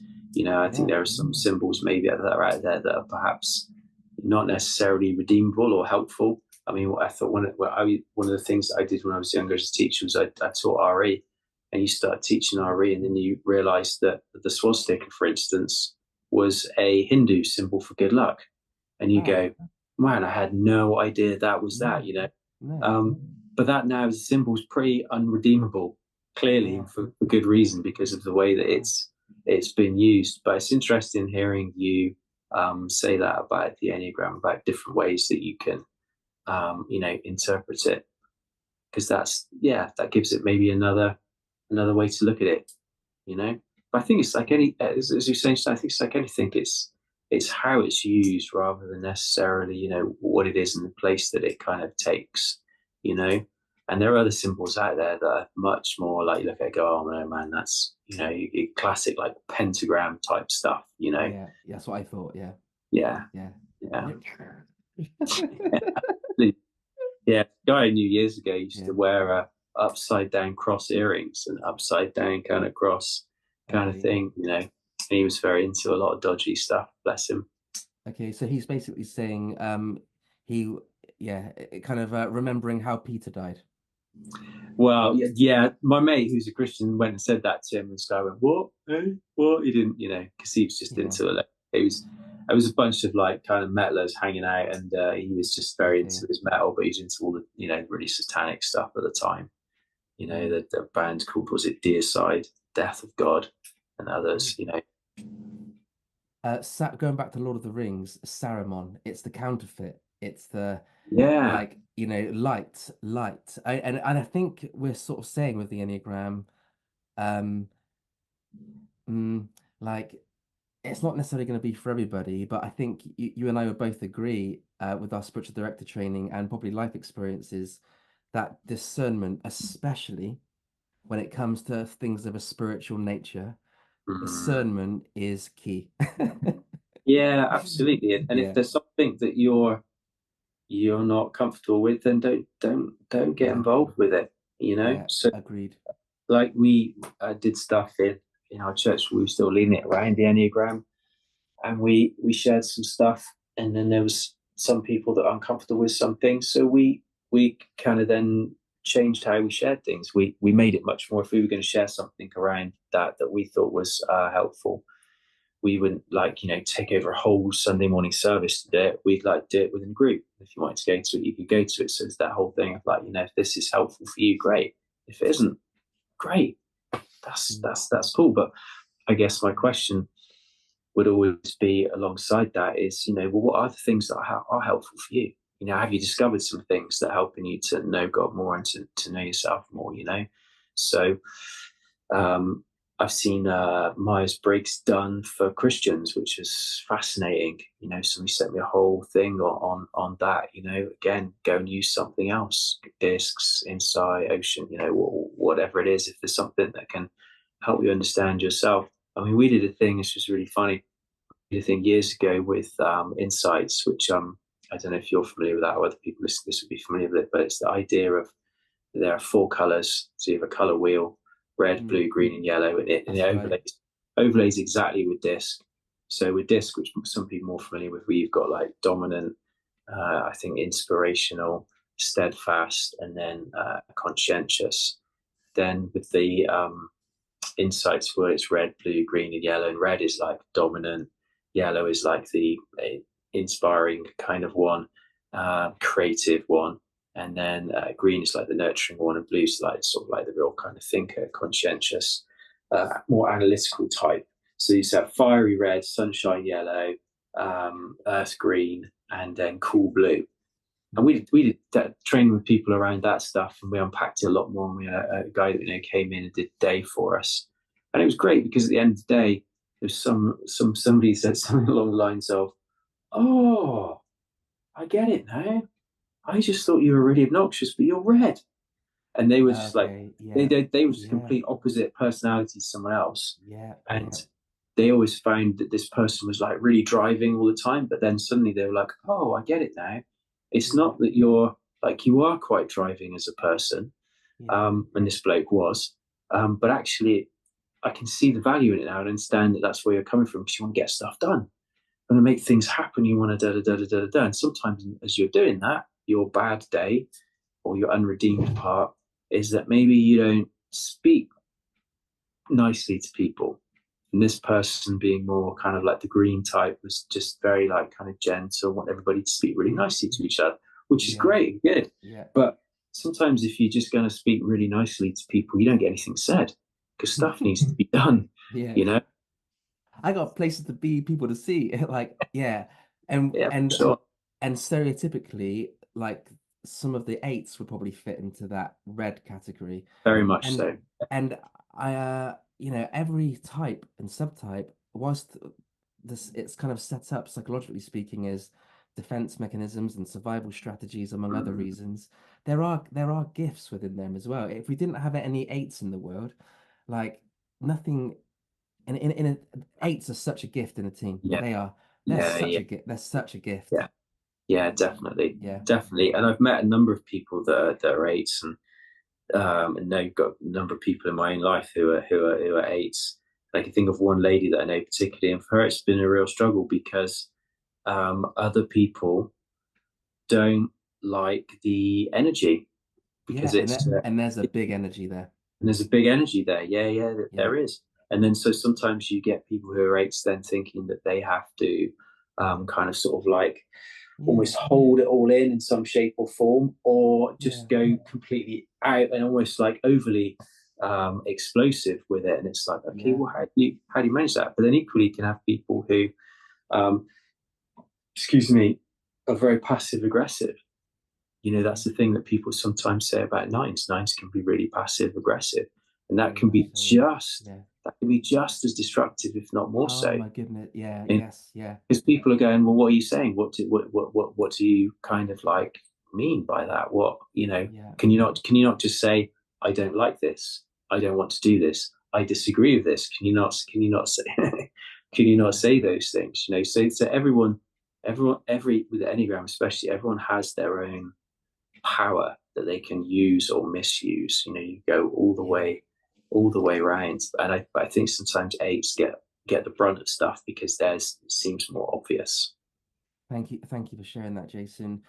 I've had experiences in my own life before knowing the Enneagram, and now I know the Enneagram, and I think this is the gift of the Enneagram, or the gift of self-awareness, Yeah, which the Enneagram helps us with, or the gift of being able to see other people as, and having them as sort of typed, not to put them in boxes, but to realize that we're kind of already in one. um, to go, and it makes it less personal. Oh, the reason why I'm being triggered by X type is because I am X type, and yeah, X type isn't wrong. And it makes everything, it makes relationships a lot less personal. yeah, The relational complexities and challenges and triggers, they're still there. It doesn't mean that they become easier to deal with in some ways. It doesn't mean that it's going to be, oh, I know the Enneagram, therefore my relationships are going to be perfect. It's like the beginning part of it is taking away. It's a helpful language. It yeah, can be bridge building, or it can be we can use it to tear down or to build up, yeah, basically. completely. And I find it super helpful with as a shorthand thing with people, interactions with Okay. certain, because there are Yeah. some people that you meet that you think almost like absolutely embody a stereotypical, whatever it is. So there's a number of people. I don't know why it's sevens particularly, but for some reason there's a high number of sevens that I know, and there's one particular individual who there was a bereavement in their family, and this person is so full of positive energy. so just like exuberant, everything's amazing, and come on, this is great, and isn't life amazing? Hey, let's do this, let's do that, and they're involved here and here and here and here, and all of these kinds of sorts of things. Wonderful person. Mm. Um, and then there's this bereavement in their family, and they were saying to the person who's bereaved, they were saying straight out the gate, they're going, "It's okay, they're in heaven now. It's fine. Everything's good. It's like it's great. And they're having such a wonderful time. Like there's a party going on. And like you could listen to them say that." And be like, man, that's like so insensitive. That's so like as a heart type. I'm like, dude, like what are you doing? You know. But knowing Yeah, them, yeah, it becomes funny. And also then because yeah. they're a friend, you can almost like say something like, "Listen, like, man, I love this positivity. This is just great. But maybe you want to leave a little bit of space in this for the fact that there are people around you. They're really grieving because they're going to miss this." So it's almost like just trying to like talk this person down a little bit so they can Yeah, connect with these other people who, if this interesting. individual's not careful, they're going to want to kill them because Yeah, they're like, this is huge, you know, interesting. Yeah, and that's again, it speaks to the importance of self-awareness because if a seven is, massive. I'll say that for any sevens that are listening, please don't be offended by this, but it's Love like them. Great. toxic positivity. Like, Sure, sure, sure, sure. again, there's the flip side to that, toxic negativity. Like some types will 100%. overdo negativity, Yeah, yeah, yeah. and there's a place, isn't there? Having a positive, I could do with being more positive in my thinking and thinking about things going positively rather than negative. Seven's a gift to me as a wing. It's a real gift. Yeah, yeah, But like you yeah. say, when a seven becomes, or when we become self-aware, it's like why do people have a problem with me and my style? Like, I'm just being me. It's like you're a beautiful person, but like you're talking to an X type who's on a different page, a completely, Completely. especially in a context of losing someone. Yeah, yeah, Cool. yeah, Yeah, yeah, completely. But also from like a heart perspective, I know that my default position is to want to make an emotional connection with people. yeah, heart to heart. Yeah, Absolutely, particularly yeah. if it's like someone I'm meeting for the first time. And when I meet people that don't want to make a heart connection, I find that really hard. Interesting. And Interesting. I have to respect that. And I have to be like, oh, okay. So there are a number of people that I've worked really closely with who are not heart types at all, very heady types. So probably, and I understand this more perhaps because I've leaned more in that direction as I've gotten older, probably more like fives, probably much more kind of like in, or possibly ones Okay. even as well. And so I'm kind of going in and, I've gone to that sunny part of me and I'm trying to make a laugh and a joke with people and trying to like really kind of connect with them. And you can see people just like looking at me going, "What are you doing? Mm, This is a meeting. Why don't you yeah. sit down and give me information?" I And am I, in my head. yeah, completely. And I just, and a part of me wants to just like muck about a bit and, all Yeah. the rest of it. I had a job which was really funny for that kind of thing where I was in a school, teacher in school, um, secondary school, so high school if you've got American people listening. Um, and the school was run by former PE teachers and they Okay. were all very probably eight-ish in their energy, a lot of them, and they were very goal focused. So maybe a lot of three and a lot of eight stuff going on. Very goal focused, very energetic, and particularly the ones that are more eight, very impatient. So it's that whole thing where people say, "Be bold, be brief, be gone." Yeah, yeah, So yeah. I was sometimes, and that was a real learning curve for me because I had to get used to I can't have a deeper, thoughtful conversation with you with like, "Hey, let's wander this way or that." Or one of the things these people say about force sometimes is that it can be quite lyrical and poetic. And my kids are always saying, "Dad, it's like you're not Yoda. Just talk normally sometimes." Because one of them will say something, and I'll say, so I'll try and say something profound, to them, something deeply philosophical or whatever. And I don't think I'm trying really hard. I think it just kind of comes out, it's just part of a natural sort of thing. Um, and then with these guys in the school, I had to learn to go, oh no, I've got to be really clear and direct with people. And I would find myself speaking to them sometimes in a way where I'd like think, man, I would be offended if somebody spoke to me like that, probably. I'd be hurt in some shape or form. It's that very like, right, we need to do this, 3 o'clock here, da da da, boom, boom, boom, boom, boom. But they Yeah, they yeah, they they're totally fine with it. Just yeah, see you then. Yeah, well done. Make sure you bring your folder or whatever. And you'd be like, yeah, cool. yeah, But it was funny because then over time with them, I noticed with one or two of them, they started to clock me and started to be a little bit, so tell me about yourself. But it was really funny because in those moments where they were trying to be more like, for a better word, hearty, you could see that they were struggling because they were yeah, moving out of their comfort zone. So it yeah. was like, tell me about you. Cool, cool, right, okay, we're done with that. Anyway, we need to, you know what I mean? Yeah, That kind of yeah, thing. But they were great people, and that's the yeah, rest. They were great absolutely. people, highly skilled, doing a really, really good job, and a lot of massive professional respect for them. But it just caught me inside because it was like, oh, I can't make a heart connection with you because you don't want to, and it's not who you are. And actually, you have to be okay with that because not everybody Yeah. wants that. Thank you, Jason. And with eight stereotypically, or like before growth work, there is this big energy, be brief, be bright, be gone. Yeah, But what people don't necessarily see to start with an eight is they have massive, tender, beautiful, soft hearts.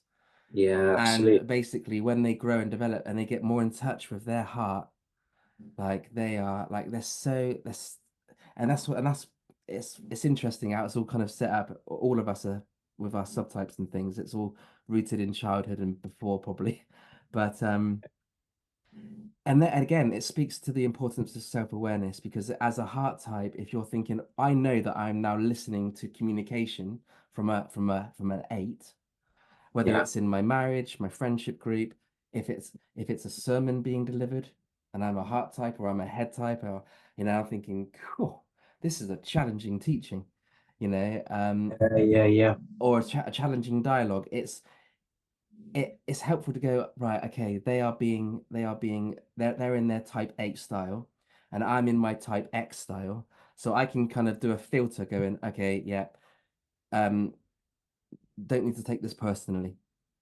mm, whether it's in my head yeah, or in my yeah, heart, yeah. or I don't or a head type or a body type. I don't need to be scared of a heart type connecting with my heart. I don't need to be scared Totally. of my heart. And if I am scared of being in my heart, then maybe there's some work that needs to be done there.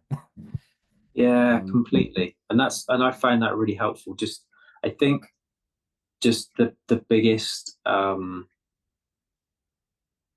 journey seems to sometimes be between the head and the heart, but then sometimes it is with the body as well, with body types.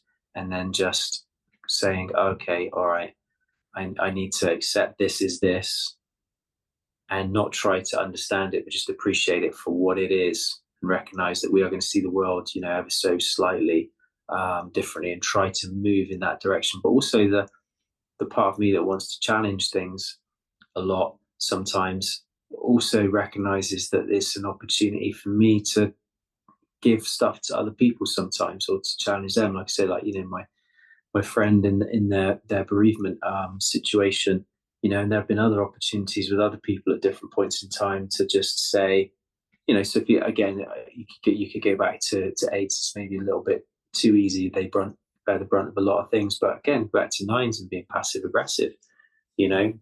or threes like the crazy overachieving thing, you know, where they can get into. So challenging people with that, it's like, okay, yeah, you could run those 7 other clubs, but there are Yeah. only 7 days in the week, so maybe you just Yeah. would do 2 of them instead and do them like really, really well. Achieve really well in those 2 things, because then you'll have time to, do the other Yeah. kind of stuff. And then just that thing where I think that's the another great verse. Proverbs, man, I love Proverbs. It's so good. Proverbs and Psalms are just really incredible books. As iron sharpens iron, one man sharpens another. That idea of like, start to take the edges off of each other a little bit. And if you wanted to think of it in a more poetic sense, maybe you just start thinking about sculptures. Maybe it's the idea if you've got like two blocks that are coming together and the more they rub against each other, it refines the beauty of what the sculptures are underneath or something like that. Because you can't do all of this on your own. And you also can't move to a space where you want to change everybody else. I think in my own emotional immaturity, sometimes in the past, I've thought, oh, it'd be nicer for me to create this more emotionally harmonious world around me, whether it's work or wherever it is.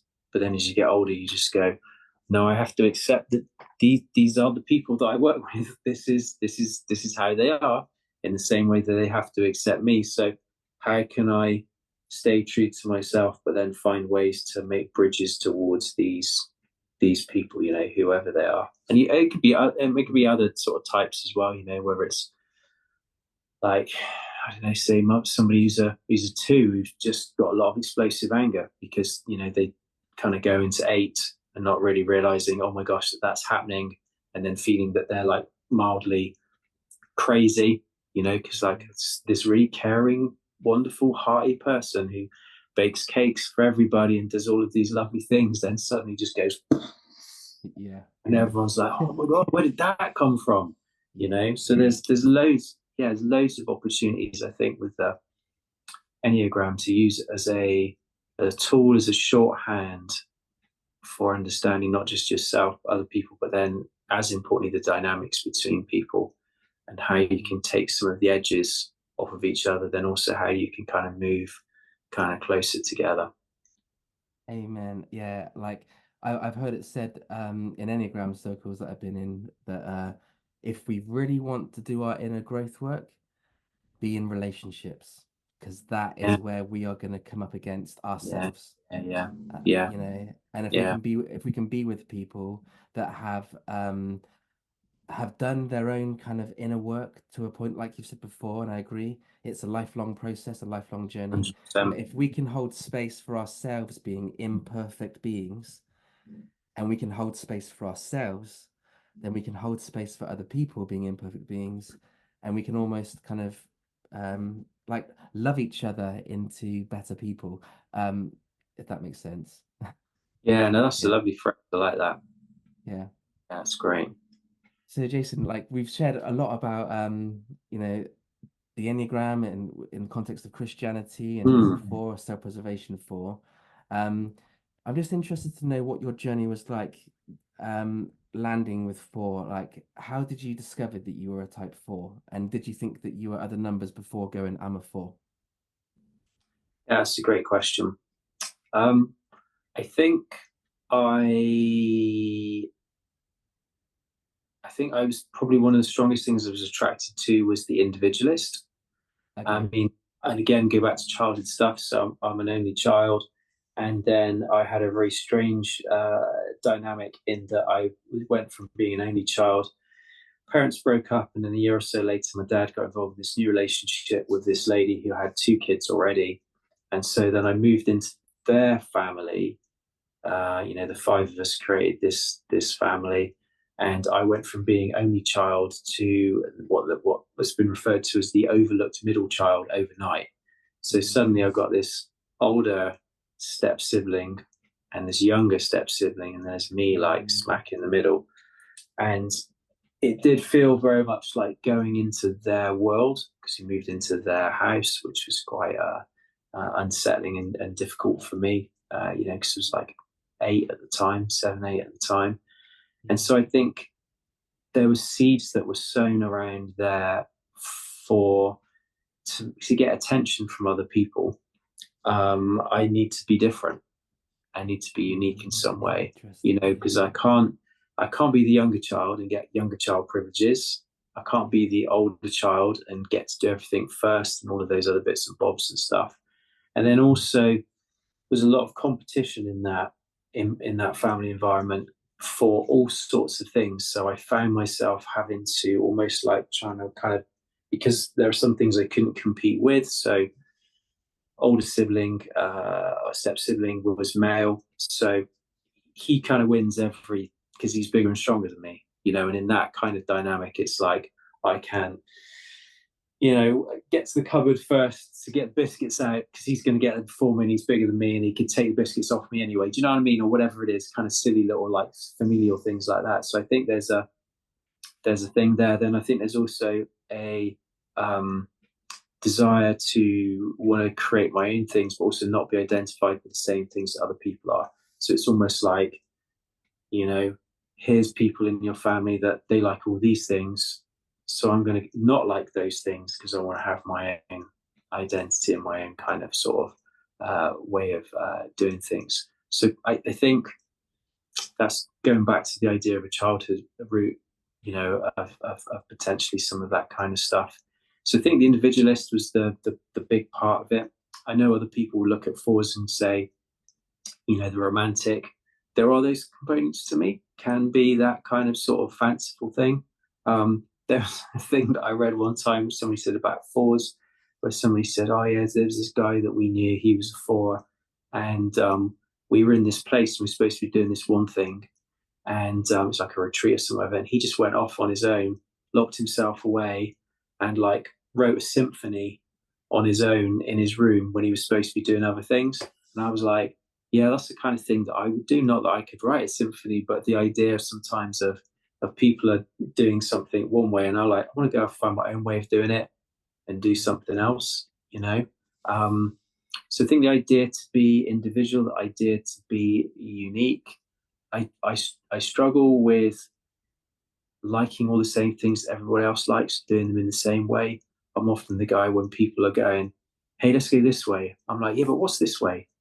Why could, even if I just want to do it for me, I want to go kind of like more in this direction. When I've looked at some of the, and there's varying degrees of for want of a better word, rightness about it. But when you look at some of the things where they talk about people who are like alpha males, beta males, sigma males, omega males, all of that kind of sort of stuff, the sigma male always really appeals to me and feels like it makes. I don't know if you've read much stuff around that, No, but this is familiar language, unfamiliar language to me, actually. yeah, okay. So in very simple terms, you have the idea the alpha male is the guy that goes to the gym, that's huge, big, massive guy, and he's got countless women, he's got flash cars, he walks into a room and everyone feels it and stops, and it's that kind of all the women want to be with him and all the men want to be him type kind of thing. And there are maybe some examples in modern culture of people that I could name, but I won't, that would perhaps fit that particular,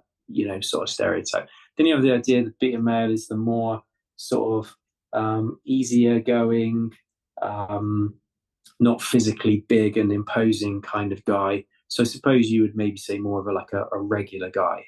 Then you had the idea of the sigma male, who's like kind of somewhere in between the two of these. So it's kind of like he's sort of like a bit of a lone wolf. He's kind of off doing his own thing. He could kind of come back in and do things with other people. But he's actually quite focused on what he's doing, so he's not really too bothered.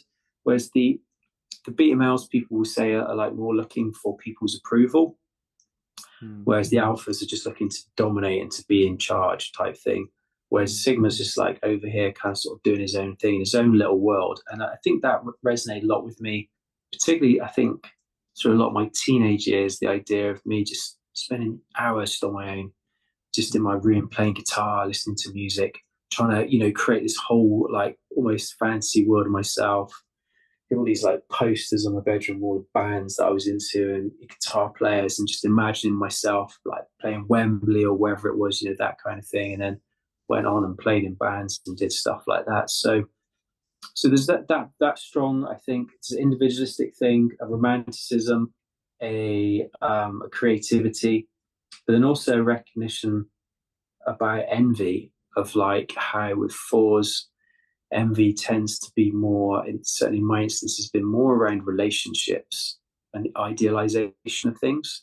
So I can remember painful moments as a kid of seeing, because my own family was in such a mess, of seeing other families and that strong envy of and just pain of like, oh man, I want that.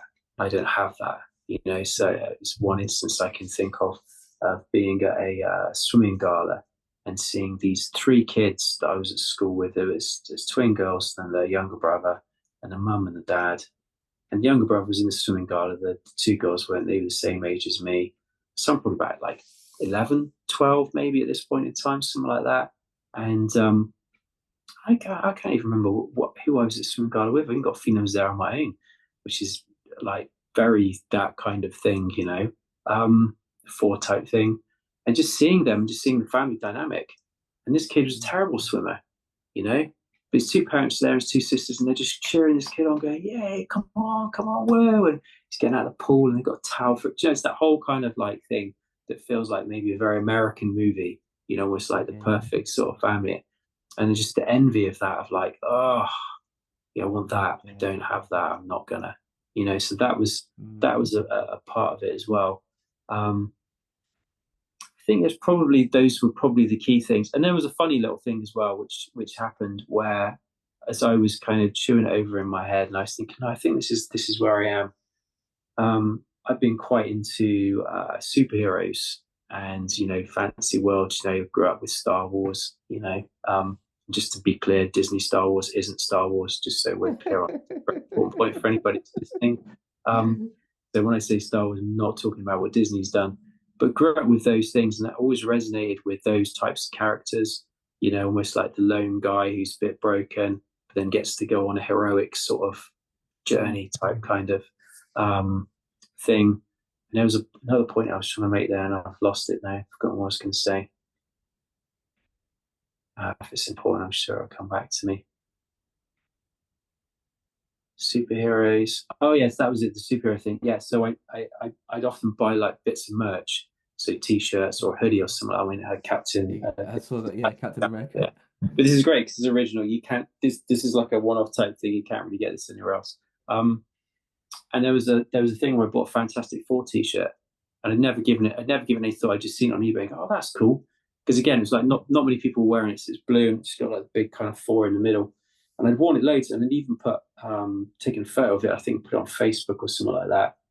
And then it just came up as a memory one day, and it was right in the midst of this process where I was just mulling over it, thinking, no, I'm pretty sure it's feels like it's four, and it just popped up, and it was just funny. It was almost like God going, yeah, I think it is. I think it is. Mm. Here it is, big four, and you're wearing it on your chest, So it's kind of that sort of thing. But then there was like a moment of not uncertainty, but a moment of confusion, just because, like I think I said to you at the beginning, I was noticing that more of the stuff in the literature about force seemed to be, excuse me, describing social or sexual force. Mm. Yeah. And I was thinking to myself, man, I don't tend to manifest outwardly the same amount of dramatic energy and Mm. emotional energy that some of these guys can do, especially those that are not very self-aware, that just come into a space and just like just bulldoze everybody with how they're thinking and feeling, want everybody around to, you know, um, sort of take on board their feelings and reshape everything almost around. I'm describing someone who's obviously like, right at the beginning of their journey, not very self-aware and probably quite kind of broken. It's not a blanket statement. But then when I came across the subtypes and the self-preserving thing, I was like, oh, that is exactly it. And that's why there's the confusion sometimes with the seven, because I read bits of seven, I go, yeah. And then other bits I go, no, just Mm. like, no. And then there's bits of three that I've been attracted to before, but never felt totally. And then, like I said, as I got older, I've definitely leaned more with the five stuff. Yeah. So that's made sense to me. And then in terms of how I can integrate and disintegrate as well, I think it's made sense too. So I find sometimes I get these bursts of real clarity and energy and productivity, and that feels like I've gone to one. I've just gone, Mm. right, this is what we need to do. This is what it's going to look like. This is how we're going to do it, going to organize it, da da da da da da, and can get a Mm. whole bunch of stuff like done really kind of like well and quickly. But then I think the disintegration thing with the two sometimes is just probably more so as I was younger, just wanting things emotionally for people I'm just not going to get, or perhaps not behaving well emotionally, Mm. but not necessarily in the same way as, like I said, another type of four would do. So there's a moment of, go back to the original question, a growing period of stuff about different aspects, particularly the individuality side of it. And then a moment of like, I need to understand this a little bit deeper, and then the self-preserving thing really going, that is completely it. I'm feeling, Yeah. feeling comfortable about that. Yeah. Well, basically, just what you've shared is sort of you've been able over the years to map your life out Yeah, onto the map of the Enneagram. Like you've got yeah, a three piece, a five piece, a one piece, a two piece, wings and arrows, and the lookalike for the seven. So, like in terms of when you first came across the Enneagram, before I'm guessing you didn't know the subtypes at this point. It was just the nine numbers. yeah. And what I'm hearing you say is the gift of the subtypes, the gift of the 27 subtypes, Mm. is it brings such clarity, especially for yourself as a counter type. Because Yeah, without that, yeah, so there might be some fours thinking I'm a type seven until they see the self-preservation four and go, oh no, I'm not. yeah, Yeah. completely. Or just feeling like you are for, but you are really aware that there are bits in the general literature that seem to be missing from you, and then you Mm, go, oh, okay, or that not necessarily missing, because I can still be emotional outwards, if you want to make it that simple, but it just doesn't sound or feel the same, you know.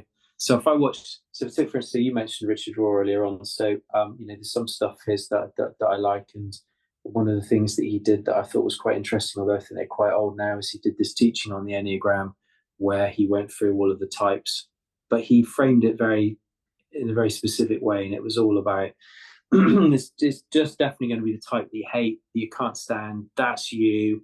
And he kind of came in really hard at the beginning with everybody. And he was saying about fours. He goes, I think with fours, he goes, you all just wear black and purple and scarves. And I'm like, yeah, I have actually got a bit of black and I've got a bit of purple. Yeah. And sometimes I do wear black and purple. I have got a scarf.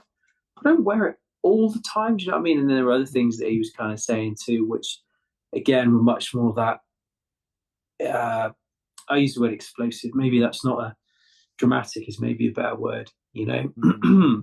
But I think, yeah, who knows? Maybe it'd be different if some of my upbringing had been different. I'm not sure, but yeah, the self-preserving piece was the final piece that made me go, yeah, no, this still makes enough sense to hang on to this and use this. And actually, there are other people in my life who find the subtypes really helpful for the same reason, because there are yeah. bits about certain things that they really relate to, and others that they're just like, oh, I'm not so sure about that. So there's someone I know well who's, worked out for them that I can't remember which, whether it's sexual or social for, because they're like, yes.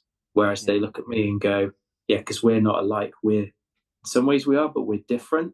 So that Mm. for them, it's like, oh, well, how could I be a four? But now it's like, oh, yeah, that makes sense.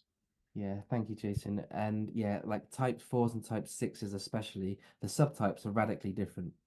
Like, Yeah. if I didn't have the subtypes of type six, I don't know if I would have put myself as a six. Maybe I would have done it eventually, Mm. but yeah, the subtypes, extra clarity. Um, so did you think that you were like uh, before landing with type four, Yeah. did you think that you were other numbers, or did you just go, I'm a four, but I'm just going to kind of explore these other numbers as well? There was a bit of attraction to three, Yeah.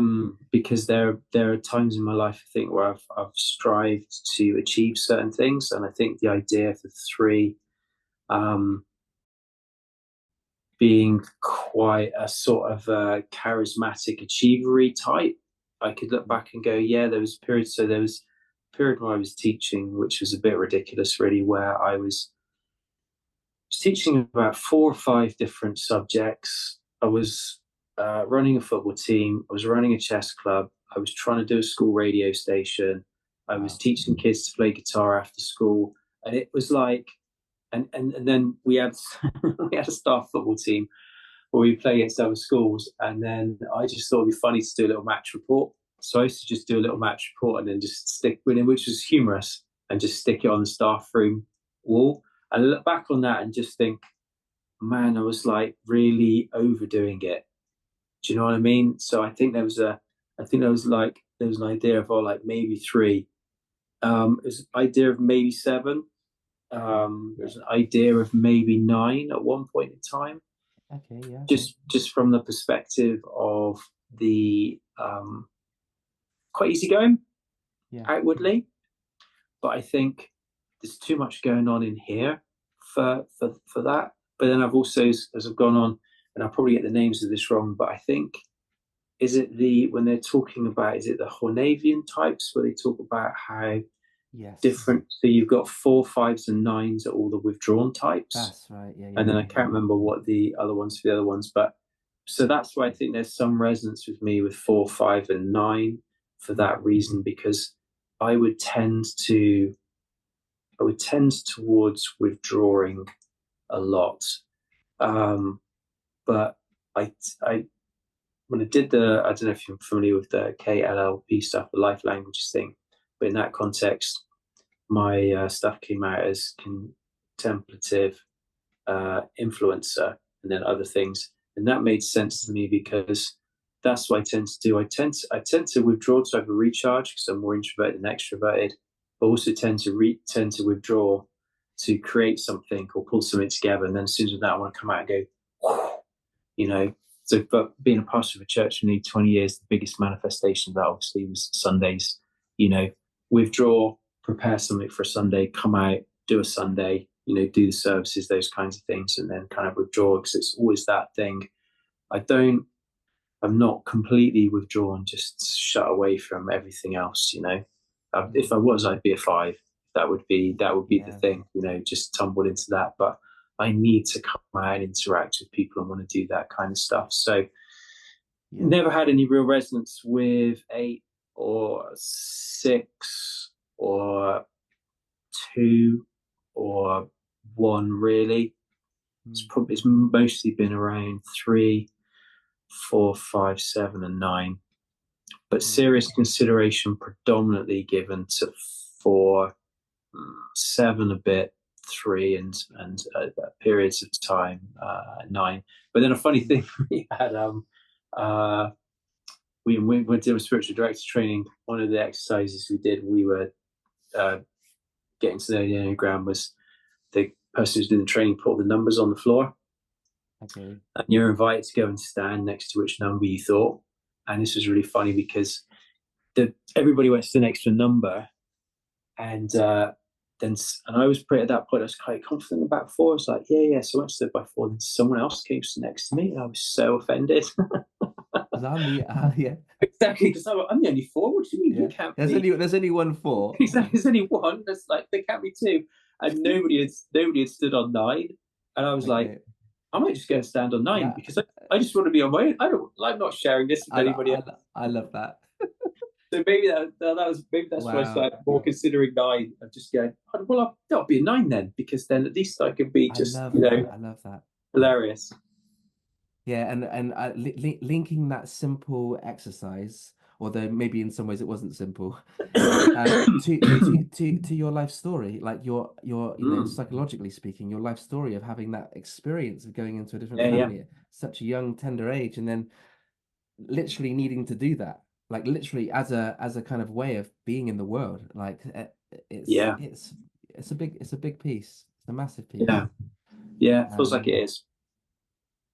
So, Jason, thank you for all that you've shared. It's been very valuable, everything that you've shared. It's been a very deep and insightful conversation. But before we go on to ask about what it is that you do and what you have to offer, is Sure. there anything else you'd like to share about the Enneagram, your type, your experience with it before we move on? Just the one word in my mind is just journey. And I think for anybody who was looking into this or wherever they find themselves with it, I think it's very much a journey. And I think, as I said earlier, the initial part of that is trying to kind of say, okay, which kind of number. But then I think the deeper part of that, which has been just super helpful for me, has been the subtypes. So I think that kind of journey has been great. And then also just understanding, the kind of the wings and the integrate the arrows and that kind of stuff. Just seeing it in a deeper sense has been really helpful. So yeah, I think just an encouragement really for all of us that it is a journey. It's definitely a journey, and if you were starting out with it and you got to a number, but then you were hitting a wall with a few things, maybe subtypes would be really helpful, as well as looking at the wings. And also, I think just the other thing is just holding stuff lightly. What can you take from it that's useful? And what are the in that context also what are the big things? What's the things helpful that's actually helpful to know about yourself? Because I'm not, which is funny, it's probably a very full thing to say. I'm not really into labels as such, you know, Yes. Yeah, yeah, because there yeah. can be a thing where then once you've got a label, you feel you need to play up or play down to Mm, something, which is not helpful. I think it's more helpful in the context of, okay, what's the thing? What's the two or three things that like you can take from this to go, oh, so in my context, it's to do with empathy, managing my emotions, well, firstly accepting them, and then that I don't want to use the word striving, but that constant need and desire to want to order my life around balance is really, mm, really important for me. So that's like, oh, those are great takeaways. And then I suppose the other part of it in terms of a takeaway is just little shorthand things that I can use in day to day life. So if I walked mm, into a place and tried to make an emotional connection with someone where they don't want to, and I'm trying to like get alongside them, get to know them, and those kinds of things, and make a little joke and this, and they're just like, no, just get to the point. I have no interest in, oh, okay, I just need to do that. Or I love that. if I'm with someone I know is a nine and they're being very passive aggressive towards me, I need to ask questions like, I've upset you, haven't I? Something's happened here. Mm, And probably need to ask that question a couple of times to get to the what's actually, you know, kind of going on type thing. I thought I'd just pick nines mm, because we keep picking on eights. So, yeah. Um, Thank you for sharing that. Because I've heard that teaching as well. We once we learn about our types, and we've all got a communication patterns. yeah, Each of sure. the head types and the heart types and the body types and the core nine types and the subtypes. There's different communication patterns. But once I go, I'm a head type, and I'm now talking to a heart type or a body type, or I'm a heart type talking to a body type. Yeah, I naturally want to connect in my head, in my heart, in my body, whatever it is. But now I know that I'm talking to an X type, I can adapt my presentation to yeah, be brief, be bright, and be gone in a way mm, that I can connect with a body type that they're gonna. It's I'm now talking their language, and that's another way of connecting, until yeah, they become like Enneagram literate as well, or yeah, yeah, um, it's another way of communicating, isn't it? And I love the fact that you mentioned that it's a journey. And I think for me and for many others, and sounds like for you as well, it's not just a case of going, open a book, oh yeah, I'm that type, move on. It's like it can take years to locate our type and subtype, and there's various reasons for that. And that journey is very precious because it comes back to self-awareness, because what this whole game is the self-awareness game, but it isn't really a game. It's self-awareness, and anything that can help us grow in self-awareness is really, really, really, really valuable. yeah, 100%. Yeah, but it doesn't mean that it's easy, because we're dealing with content that's from childhood. Yeah, yeah, And being into psychology, you'll know that it's like there's a lot of content inside of us, absolutely. that Yeah, probably yeah, needs a very tender, loving touch, whether it's yeah, from another human or God. completely. Yeah, completely. And I'm just reminded of the book that says, because you said about the body, the body keeps the score. The body keeps the score. You know, Wow, that can't be underestimated right there. no, absolutely. That is a massive piece, especially in Mm, Western culture where it's quite heady. very much so. Yeah, the body Yeah, keeps the score. That's a massive piece. yeah, yeah. Subconsciously as well. Even things that have happened to us in the womb that we have no conscious memory of, but our Mm, body keeps the score. yeah, Yeah, 100%. it's big stuff. Yeah, Jason, thank you so much for sharing all you've shared. So can you share with us what it is that you do, I know that you work with the Enneagram professionally, where people yeah, can find out about your work and what you have to offer? yeah, sure. Thank you, man. Thank you for your time. Really appreciate the opportunity. It's an absolute joy to talk with you. Yeah, so I'm currently working as spiritual director and creating retreats for people as well. So doing tailored retreats. I do some specific retreats for Christian men, outdoor weekend woodland ones. So I've got 2 more of those coming up this year. So those take place in Heytesbury, which is in Warminster, which is here in West Wiltshire where I live. So I do those with a friend of mine who is a former captain in the paratroops, and as the guys that I mentioned earlier on is a SEMA instructor, a really good friend of mine. So our heart for that is giving Christian men opportunity to come for a weekend, disconnect from everything that's going on in their lives, connect to themselves, connect with God, connect in a nature environment, and also with other guys. And we do a variety of things. So I do a lot of spiritual practices with people in that context, so prayer, we have a small service together. We do some different types of Bible reading with people, those kinds of things. And then my friend does some gentle sort of physical exercise with us as well, largely around breath work and movement. So it's the kind of thing that anybody could access regardless of their physical capacity. But if you were someone who came along who, you're hitting the gym hard 4 times a week, then he can challenge you as well. He can find ways to, stretch what you can do if that's the kind of thing that you're looking for. So did the first one of those last year. That was great. So I've got various testimonials on my website, which you can look at about that. So, but I also have done sessions for leaders, so church leaders. So did some last year in another country, which was great. I'm looking to do some more of those this year. So if anybody wants a retreat, whether it's just for leaders or whether it's for bigger groups of people, even a whole church retreat, I'd be super happy to facilitate that for people. And then the last piece is mentoring. So just sharing, my journey, sharing my experiences in teaching as an educator, background in psychology, like I said. And also I've got a postgrad in occupational psychology. So good at working with people in that context, and obviously church. So anybody who's thinking of starting a church, going into leadership, people who are leading a church, or people that are transitioning out. So we managed to do a really successful transition with our church, so we can help with that.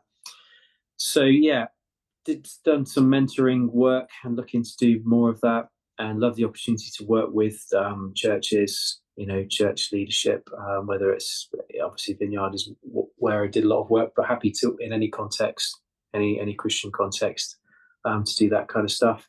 Website you can find all the stuff out is Jason Craig Wiley, which is WHILEY.com, jasoncraigwiley.com, and it's all on there. So and if people are interested in spiritual direction, just to say that first session is always free.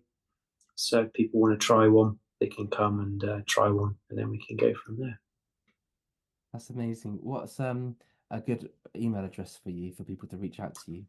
Yeah, so I'm just using the same email address I've had for 100 years, jasoncwiley@hotmail.com. Got one of the old school Hotmail accounts. So jasoncwiley@hotmail.com, and that's all on that's all on the website as well. Lovely. And I've got a LinkedIn profile that I'm just starting to build up. It's at the embryonic stages at the moment, so I'm just starting to make some connections with people through there, so people can find me on that as well. That's amazing. I love the work that you're doing. Again, it's such a gift, the work that you're doing, and I'm really super excited about it. And I will send I'll copy a link to your website and email address in the description box, so people Thank can you. just click straight there and go straight to you. Jason, thank you so much for your time and all that you've shared. It's been so insightful. I'm really grateful for you. Thank you.